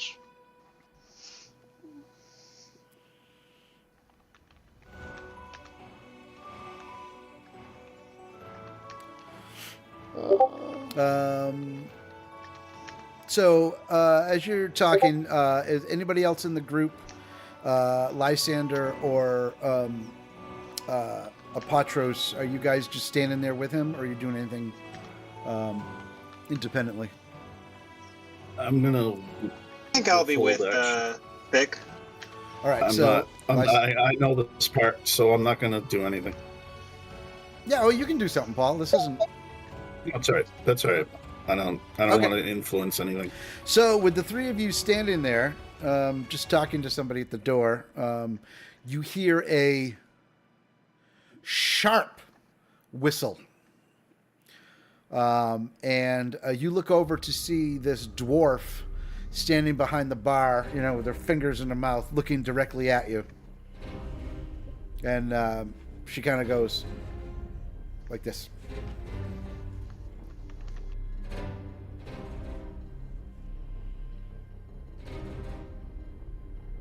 I'm sorry, I missed that. I was not looking at my cameras. What did she do? All right. She just did you come over? So the three of you Okay. standing there at the door talking to some of her patrons, she whistled very, very sharply and then kind of looked at you and kind of waved her fingers. Okay. Curious, I will go over to her Right, and say, yes. I don't mean to be rude, but this is a paying place, and this paying place is about to get a lot more packed. I don't mind people hanging about for a bit, but I do ask them to drink or eat. I've only so many tables, you see. Certainly. What's happened? What's on the menu? We've got two kinds of ale. Dark and light. And what different? Dark and light. Okay. I will take a dark ale. And I would love to have something to fill my belly. Anything for you guys? She looks at the other two of you. I love what he's having. Okay. And Apatros, anything for you? Apatros. I will have the same thing. All right. So she also says, mini warm-up. Tastes great. Let's fill in. She goes, grab yourselves a table. I'll bring the ale over. And we've got a meat and potatoes tonight. Nice. What kind of meat? It's a meat. Mystery meat. Mystery meat. I'll take what I can get. It's not pork if you're one of those. It's good meat. It's beef. That'll be.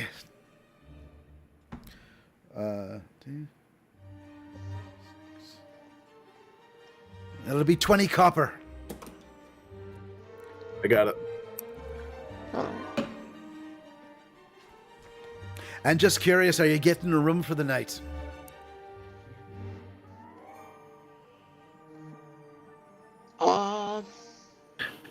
Yurik looks around nervously.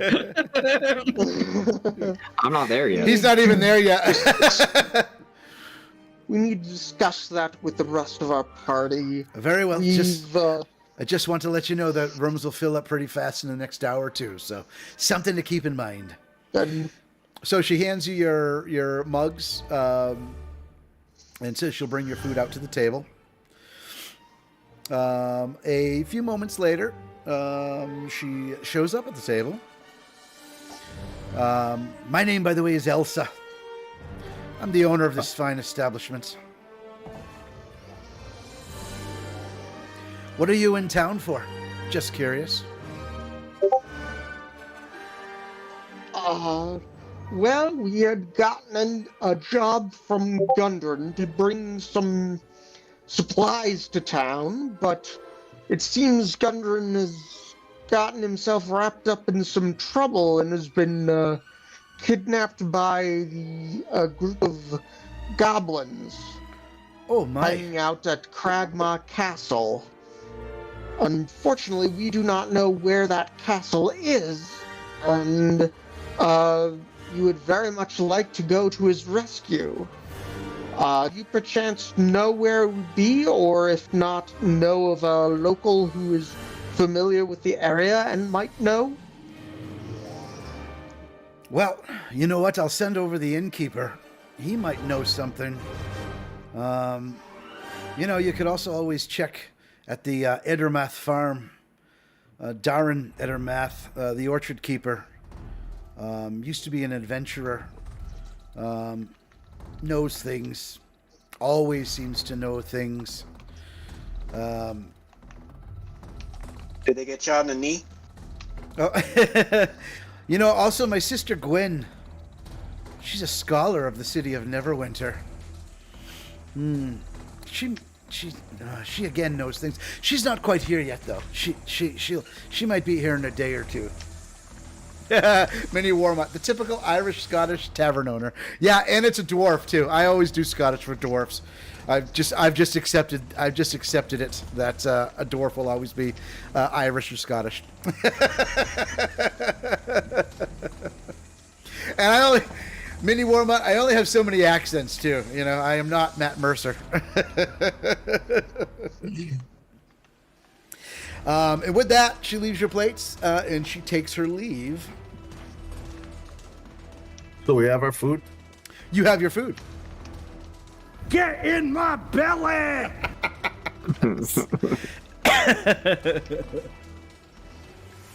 At about that moment... I want to imagine Paul's character being a Kenku and just having him speak just through the soundboard. And I do a lot of talking because I'm remembering way too much of this. I do not know how. I told you, because your DM was fucking awesome when they ran it for you last time. So it was a memorable experience. At that moment, Yarrick comes walking. Oh, we've got an ad. At that moment, we've got an ad. Those of you all the ads going on YouTube, hang on a minute. We got an ad. What was that, Yarrick? While that ad's going, I was going to ask, do I have to go straight to that tavern, or after finding out about that Lion's Shield guilds and possible equipment, could I have stopped off there on the way? That is true. Misery would have told you about the Lion Shield Coster, because they did have a conversation with her. You could head there first. Let's do that. Okay. I'm just curious about upgrading my studded leather light armor to something that takes a hit a little bit nicer. So I'm looking to upgrade to potentially some medium armor. All right, let me. Be careful about medium armor because it might Yep. give you disadvantage on stealth. That was. I'm looking at a +6 on stealth as it goes, so a little bit of a debuff on that. I think I'm still okay with. Disadvantage means you'd roll 2 dice. To take I the rolled lower 2 dice result. and take Take the the worst, lowest. right? Yeah. Not all medium armor, but some of it. Correct. It's a statistical penalty of about 4.5. Wow, really? Yeah. It's Yeah. interesting. Once your proficiency gets better, it's not as big of an impact, but At these low levels, it's a pretty impactful. yeah, What is? Pass Without Trace will also help with stealth. What is that's good? true if we use it. Yeah, but that's not till level 5, so again, these low levels, it's quite impactful. Thumbs twiddle time. Yeah, I'm trying to pull some information up here, but D&D Beyond is being D&D Beyond. Let's see.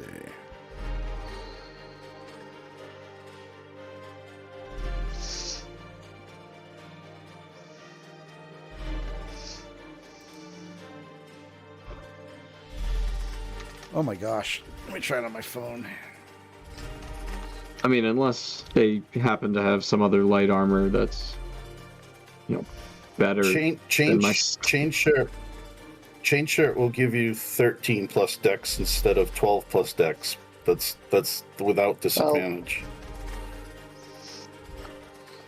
And of Yeah, course I it's think medium breastplate. armor gives you like a maximum +2 from your dexterity bonus. Correct. Yeah, so it'd Never be mind. 13 plus 2 max, or studded leather is the best light armor, which is That's what I have 12. Yeah, okay. So Oh, yeah, plus. that's the best light armor. What's your dexterity modifier? All right, so I've got them right here, just so you know. Okay, All right. so then yeah. I have the whole. I was gonna say I have the whole list. So she would Okay. have. She would have any of these. You'd have your choice between a chain shirt, as Paul said, AC 13 plus Dex, scale mail, which is an AC 14 plus Dex, but that does give you disadvantage on stealth.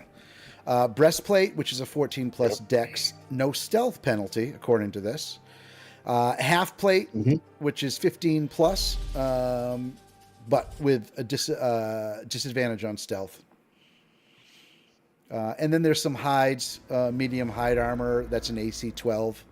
But you've already got studded leather, which I think is an AC 12, if I remember right. Yes. So you said there's a plate? So, yeah. So if you wanted to Breastplate. not do disadvantage, you could go with a chain shirt or a breastplate. Also, How much is the breastplate, though? do you have the ability to fly 400 while gold. wearing medium armor or anything like that? I do.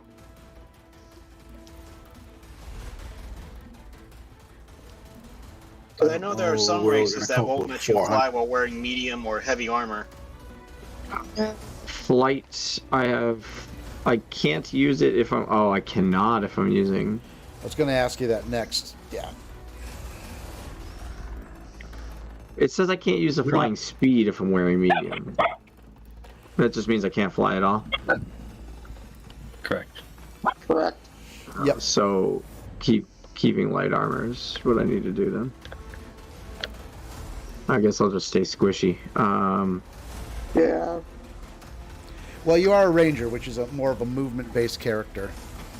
Yeah, We which don't is have- understandable. We don't have anywhere near enough gold to buy it anyway, so. Yeah, you couldn't get the breastplate. The best you could do is probably the chain shirt. Yeah, no, I guess I'll just stay here. I'll thank her for entertaining me and taking up her time, and be on my way.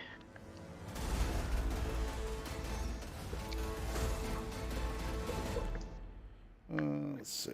Gosh darn it. Hang on. I'm just checking something else here for you. Give me 1 second.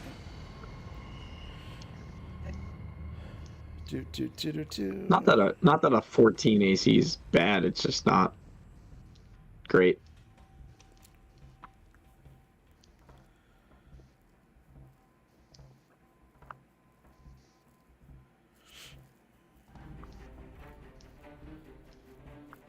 Yeah. Have a shield? No. No, but if he's It'd be dual hard to wielding use a or shield using a with a bow bow. and arrow anyway. Yeah. Yeah. Yeah, Sure. the shield would get in the way of the bow. Plus, now he's got the scimitar with Nick property. So, Yep. That's the only other thing. Yeah. No, I'm good. I think the best thing you can do is for your ability score improvements is put it into dex or find like half feats. Like if your dex is at an odd number, like put it to an even number, and then just try to pump dex to get it as high as possible, because that'll help with your armor class too. If you're wearing light Yeah. armor, Huge. Huge. yeah, Yep. exactly. So, all right. So while Yerrick is off doing that at this moment, a human comes walking over to the table. He sticks out a hand, says, "My name is Toblin." I went Scottish again. My name is Toblin. Ilsa said you might have some questions. Yes, we are looking for Cragmaw Castle. We believe it to be somewhere in the area. Have you heard of it? Cragmaw does not sound familiar.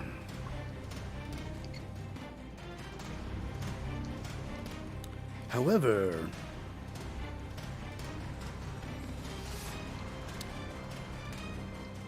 I wonder if it has anything to do with the Red Brands.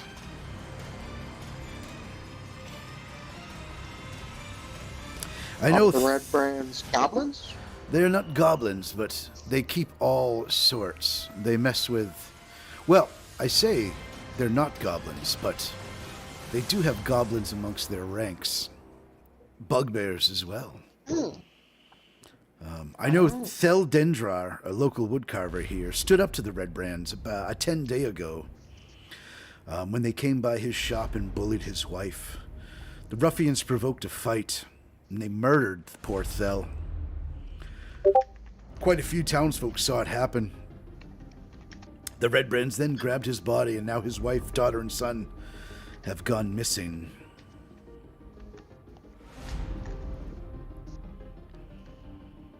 That's very concerning.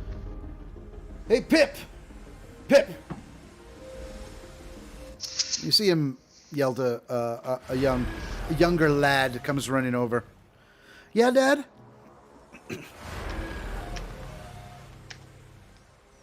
You said something about the Red Brands, and have you heard of this Cragmaw castle that these fine folk are looking for? No, Dad, I don't know anything about that, but Carp said he found a secret tunnel in the woods, but the Red Brands almost caught him. He also said he saw some weird goblins hanging around, glowing goblins of some kind. But that's all he saw. Yeah, that's it, Dad. Very good. And who is this Carp who saw these goblins? Oh, Carp is the son of Kelleen Alderleaf. She has the Alderleaf farm here in town.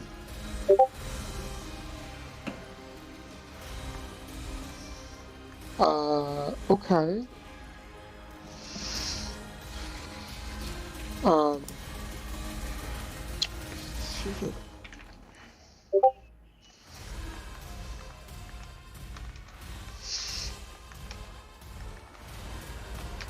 Okay, interesting. Well, I would very much like to talk to Carp then.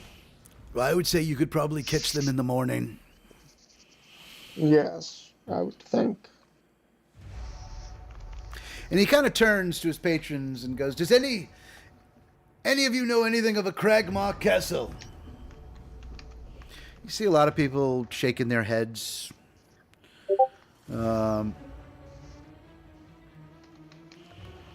But you see two individuals, a male and a female gnome and a human male, who shake their heads as well, but they kind of look at you and then look away and then look at you again as if they might know something of something.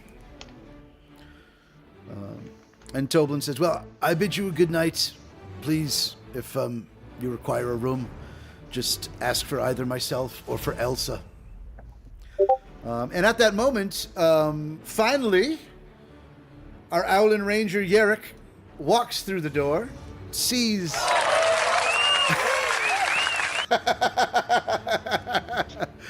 and Yerrick, you see the party of three sitting at a table, sipping ale and licking their plates clean. I'm gonna head over to the table. Is Yerrick an insectivore? No, owls eat meat. Moles and mice. I'll just be coughing up owl pellets later. Yeah. Owls absolutely eat meat. Owls are fucking vicious. Have you ever seen one hunt? Yep. Holy moly. We've got one here that lives, we see every spring. Ooh, like, sometimes I wonder if that's a cow in its mouth. Like, those things. Like, it's like, I see him flying up to his branch with a friggin', just a sack of fur like this big. Rabbit. And I'm like, what is They're that? alive. You are coming with me. Nice. Yeah. Hey, don't mess with owls. Okay. Okay. Is there anything else y'all would like to do? Well, I will inform Yerrick of all that we have found at the town hall. And then say, so Yerrick, what are we going to do? I think this is all we can do for the night, unless you can think of something else. Or anybody else. Could we go and talk to the gnome and the human? You absolutely can talk to both of them. Sure. Oh, okay. So speaking to the male first, Narth, he appears to be a farmer. He says, yeah, he goes, I don't know anything about this castle, but I keep to myself mostly. But you know, there's always people you can ask, people who know more things than a simple folk like me. You could check with Sister Gariel. She oversees the Shrine of Luck here in town. She recently left the town for a few days and then returned, well, wounded. She hasn't spoken much about it. We don't know if it was red brands or goblins or just a wild animal. She's been pretty shut up about it. But you could check with her.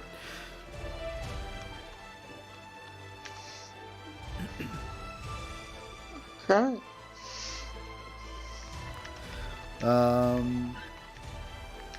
Let's see. And then, as you move over to the little gnome, she goes, "Psst. Yeah. No, I don't know anything about the Cragmaw Castle. I've not even heard of it. But I will tell you this. The Red Brands hassle every business in town. Except for one, and most won't speak of this." Seems pretty interesting. She kind of looks around to make sure no one's really paying attention to the conversation. The only establishment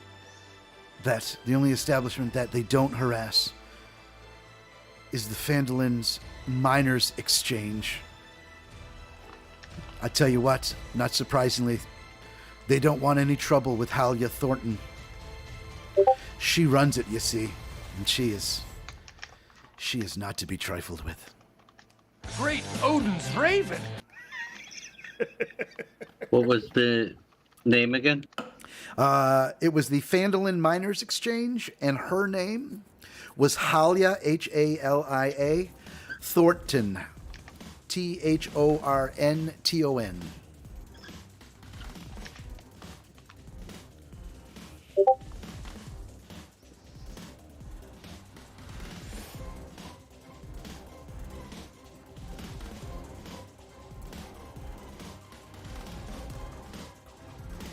So I'm not there, but Nope. hey guys, you remember those guys with black hands that you told you wiped out the fucking ambush spot? And now they might be in league with these dudes? And now you're talking about a miners thing? Just, you might want to connect those dots. I'm not there, but I wasn't there for that either. All right, so nighttime is falling. As you look out the inn's windows, you can see that the sun has now indeed set. And you have a choice to make. You can either stay at the inn, or you can head back out to Misery. You're more than welcome to sleep outside of the town if that's what you so choose. You can divide the party if you so wish. But you, as you step outside, if you look outside, or one of you steps outside of the inn, you do notice that pretty much all the establishments in town have been boarded up for the night. I am going to spend the night with the wolf.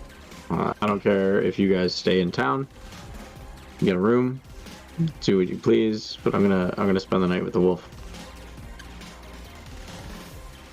Might as well let Misery know, get her up to date on all the stuff we've been told about. Yep, I will do that. But I would like to sleep in a bed for hours.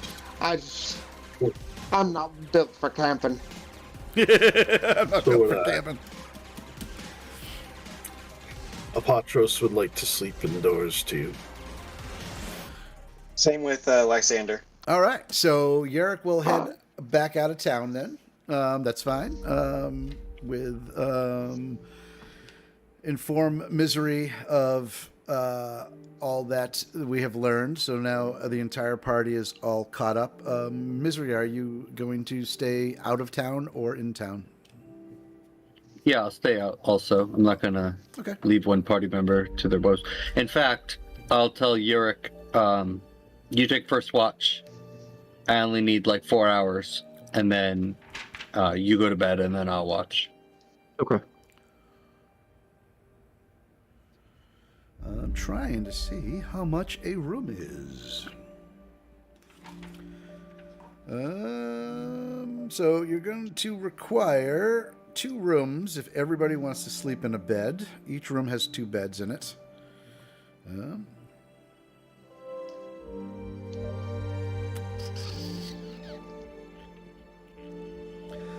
Or one of you could sleep on the floor.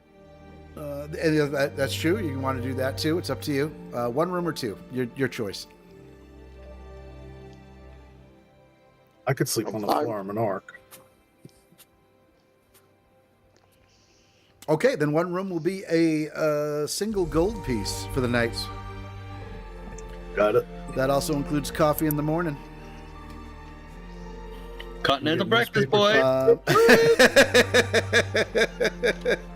And there's something else I wanted to tell y'all.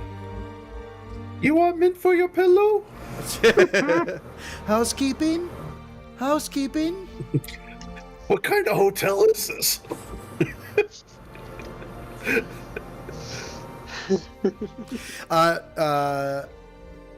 Before you guys head up to the room, Sildar stands from his table out back of where he was sitting by the fire.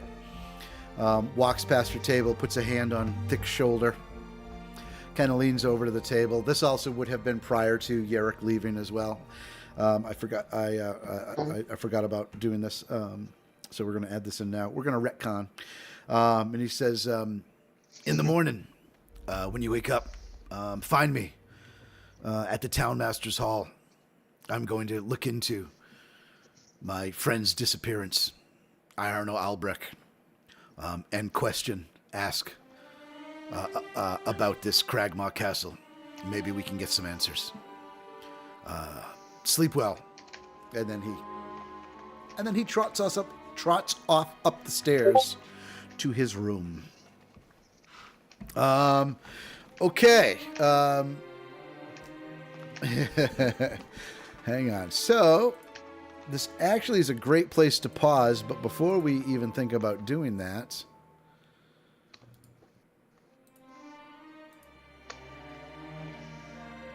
how far outside of town are you two sleeping? Where you can see the lights from town, but they can't see us. Yeah, basically. I was thinking the same thing. Okay.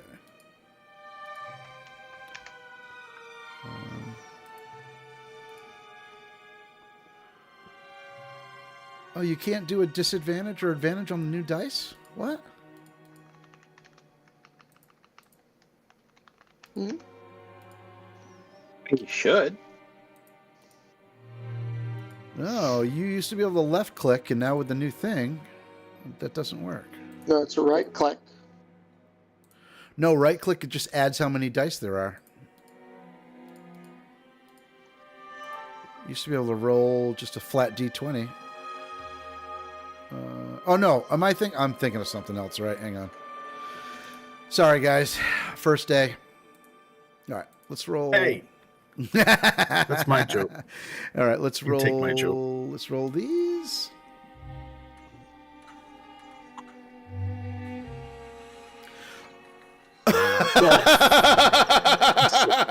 Okay, That's not a good sign. hang on.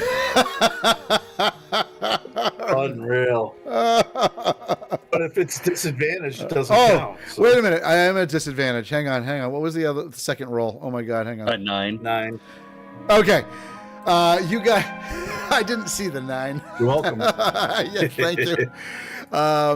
You guys managed to sleep peacefully outside of town with nothing Actually, interrupting no. You have a +9 there, so we don't know what the second roll was. It's adding the 2 dice together. Oh, okay. It added a 9 to it? What? Hang on. Oh, the first one was a 20, second one was a 9. It's adding both of them together. Yeah, because you didn't do it at disadvantage. Yeah. It's giving you a total. Oh, I see what you're saying. Yeah, one was a 20 and one was a 9. Correct. Right. So 9 is good. Yarrick and Misery managed to bed down in front of their little campfire for the evening. Everybody gets to, I know Yarrick can use it. Everybody gets to take a long rest. I'll take it. Yep. Missing a few hit points from his doggo.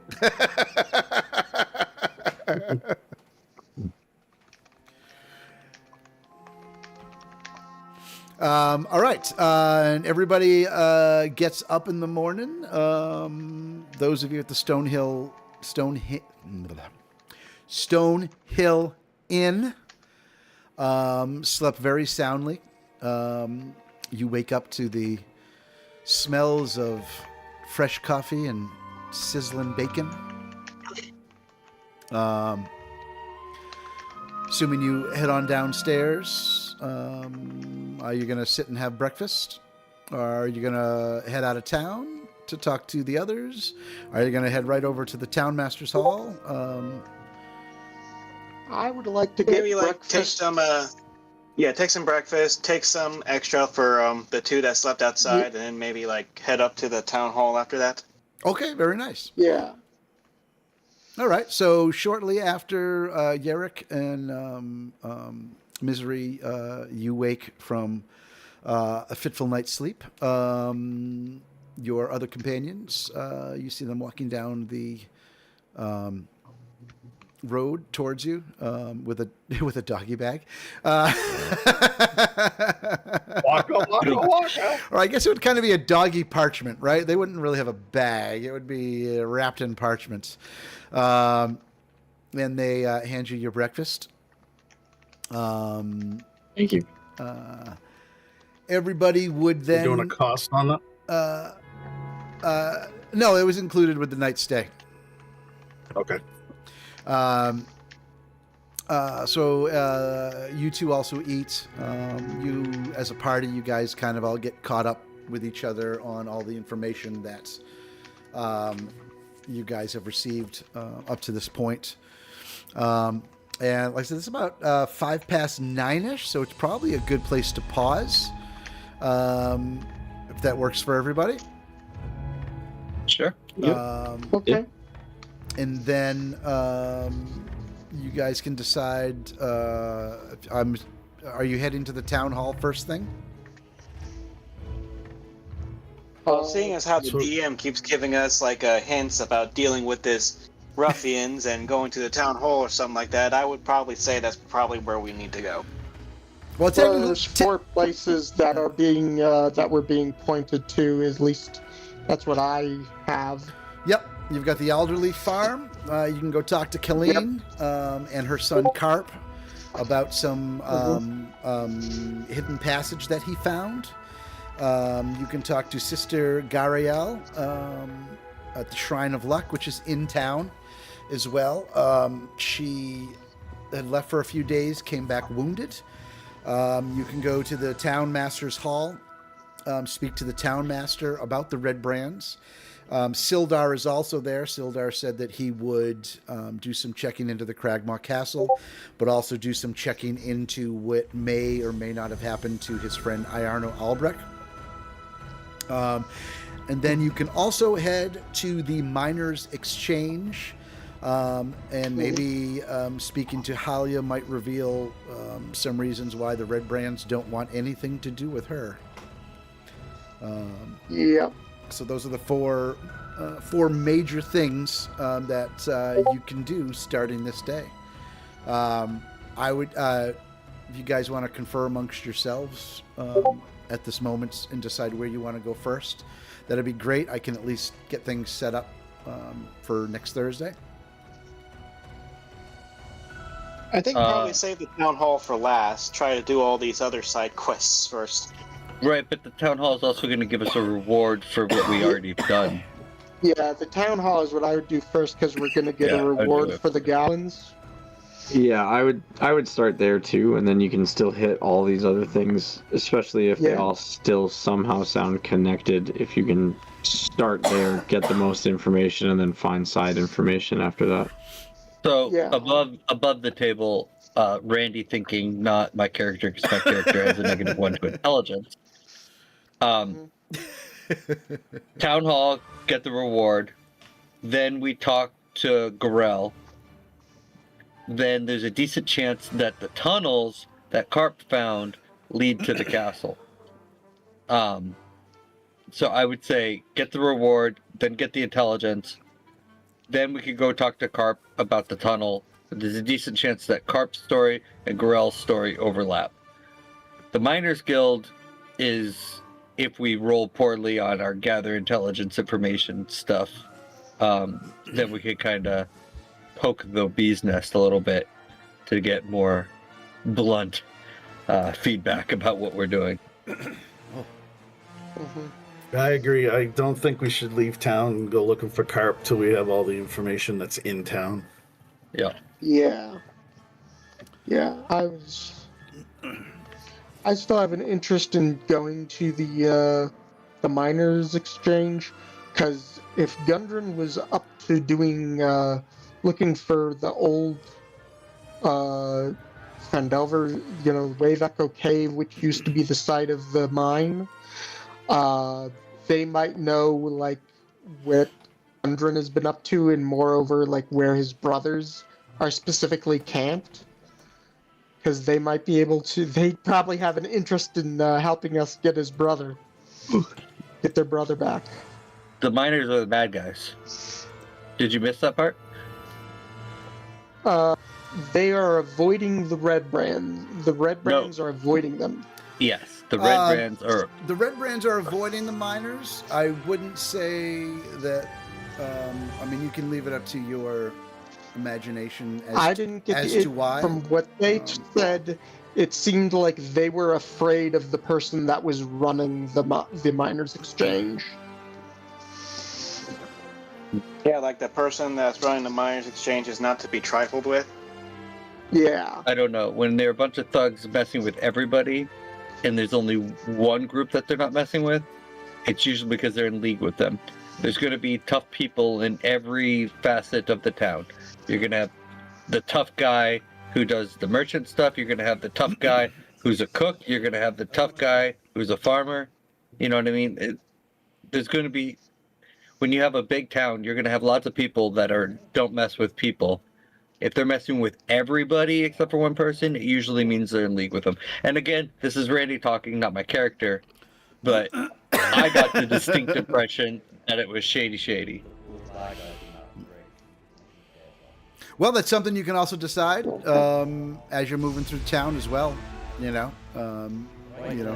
could ask. Yeah, we could ask other people. I mean, again, hey, are the miners shady or what? Yeah, you might get information from other locations. I think the town hall is the best place to start. Not to push you guys in any direction, but you've got two people in the town's master's hall. You got Sildar plus the town's master. So, that's probably a great place to start. So, all right. So that's what we'll do. So next Thursday, we will visit the Town Master's Hall. I know tonight's episode was a little different than the last three that we had. I did warn these players prior to starting that this session tonight and a bit of the next session are going to be info dumps. That you are going to gather a ton of information like you did tonight, and still a goodly amount next session. But next session can lead to some fun as well. So, but this part of the book kind of sets up the rest of the entire book itself. So this is like the foundation. This is part of what I really liked about when I ran the starter set for Lost Mine of Phandelver. It was like you just jumped right into the action. Boom, like day one, here we are. Mm-hmm. Slaying goblins, we're in the hideouts, like we're doing stuff, and then there was like a pause. Here's a bunch of information, that you can then carry with you through the rest of the adventure, and then it just kind of like it slowly starts to pick back up, and then it just like it just steamrolls to the end. I think it's a good way to build a story anyway. So okay. But anywho, once again, gentlemen, thank you for playing. I hope you enjoyed yourself tonight. Yeah. Thank you for DM. Mm-hmm. Yeah, thank you. You got bunches of information. And let's see. We are going to go raid the Tail Anvil again.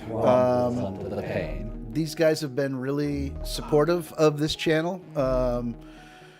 We got raided Monday night by Uncle Danky Meme. This is his name. He's actually one of the players of the Tail Anvil. So these guys have been really supportive. So I think we'll on nights where they're streaming, we'll kind of just stick with them and show them the love that they keep showing us. So and a lot of their people have also followed us. So Okay. yeah. So we're gonna raid Uncle Danky Me. We're gonna raid the Tail Anvil. Paul, do you have any closing statements this week? Yep. Remember game players to thank your DM/GMs. They put a lot of time in that you don't see so that you can have fun adventuring. That's it. All DM and GMs appreciate that statement because it is very true. And we always DM or GM with a Takai can probably attest to this, with a degree of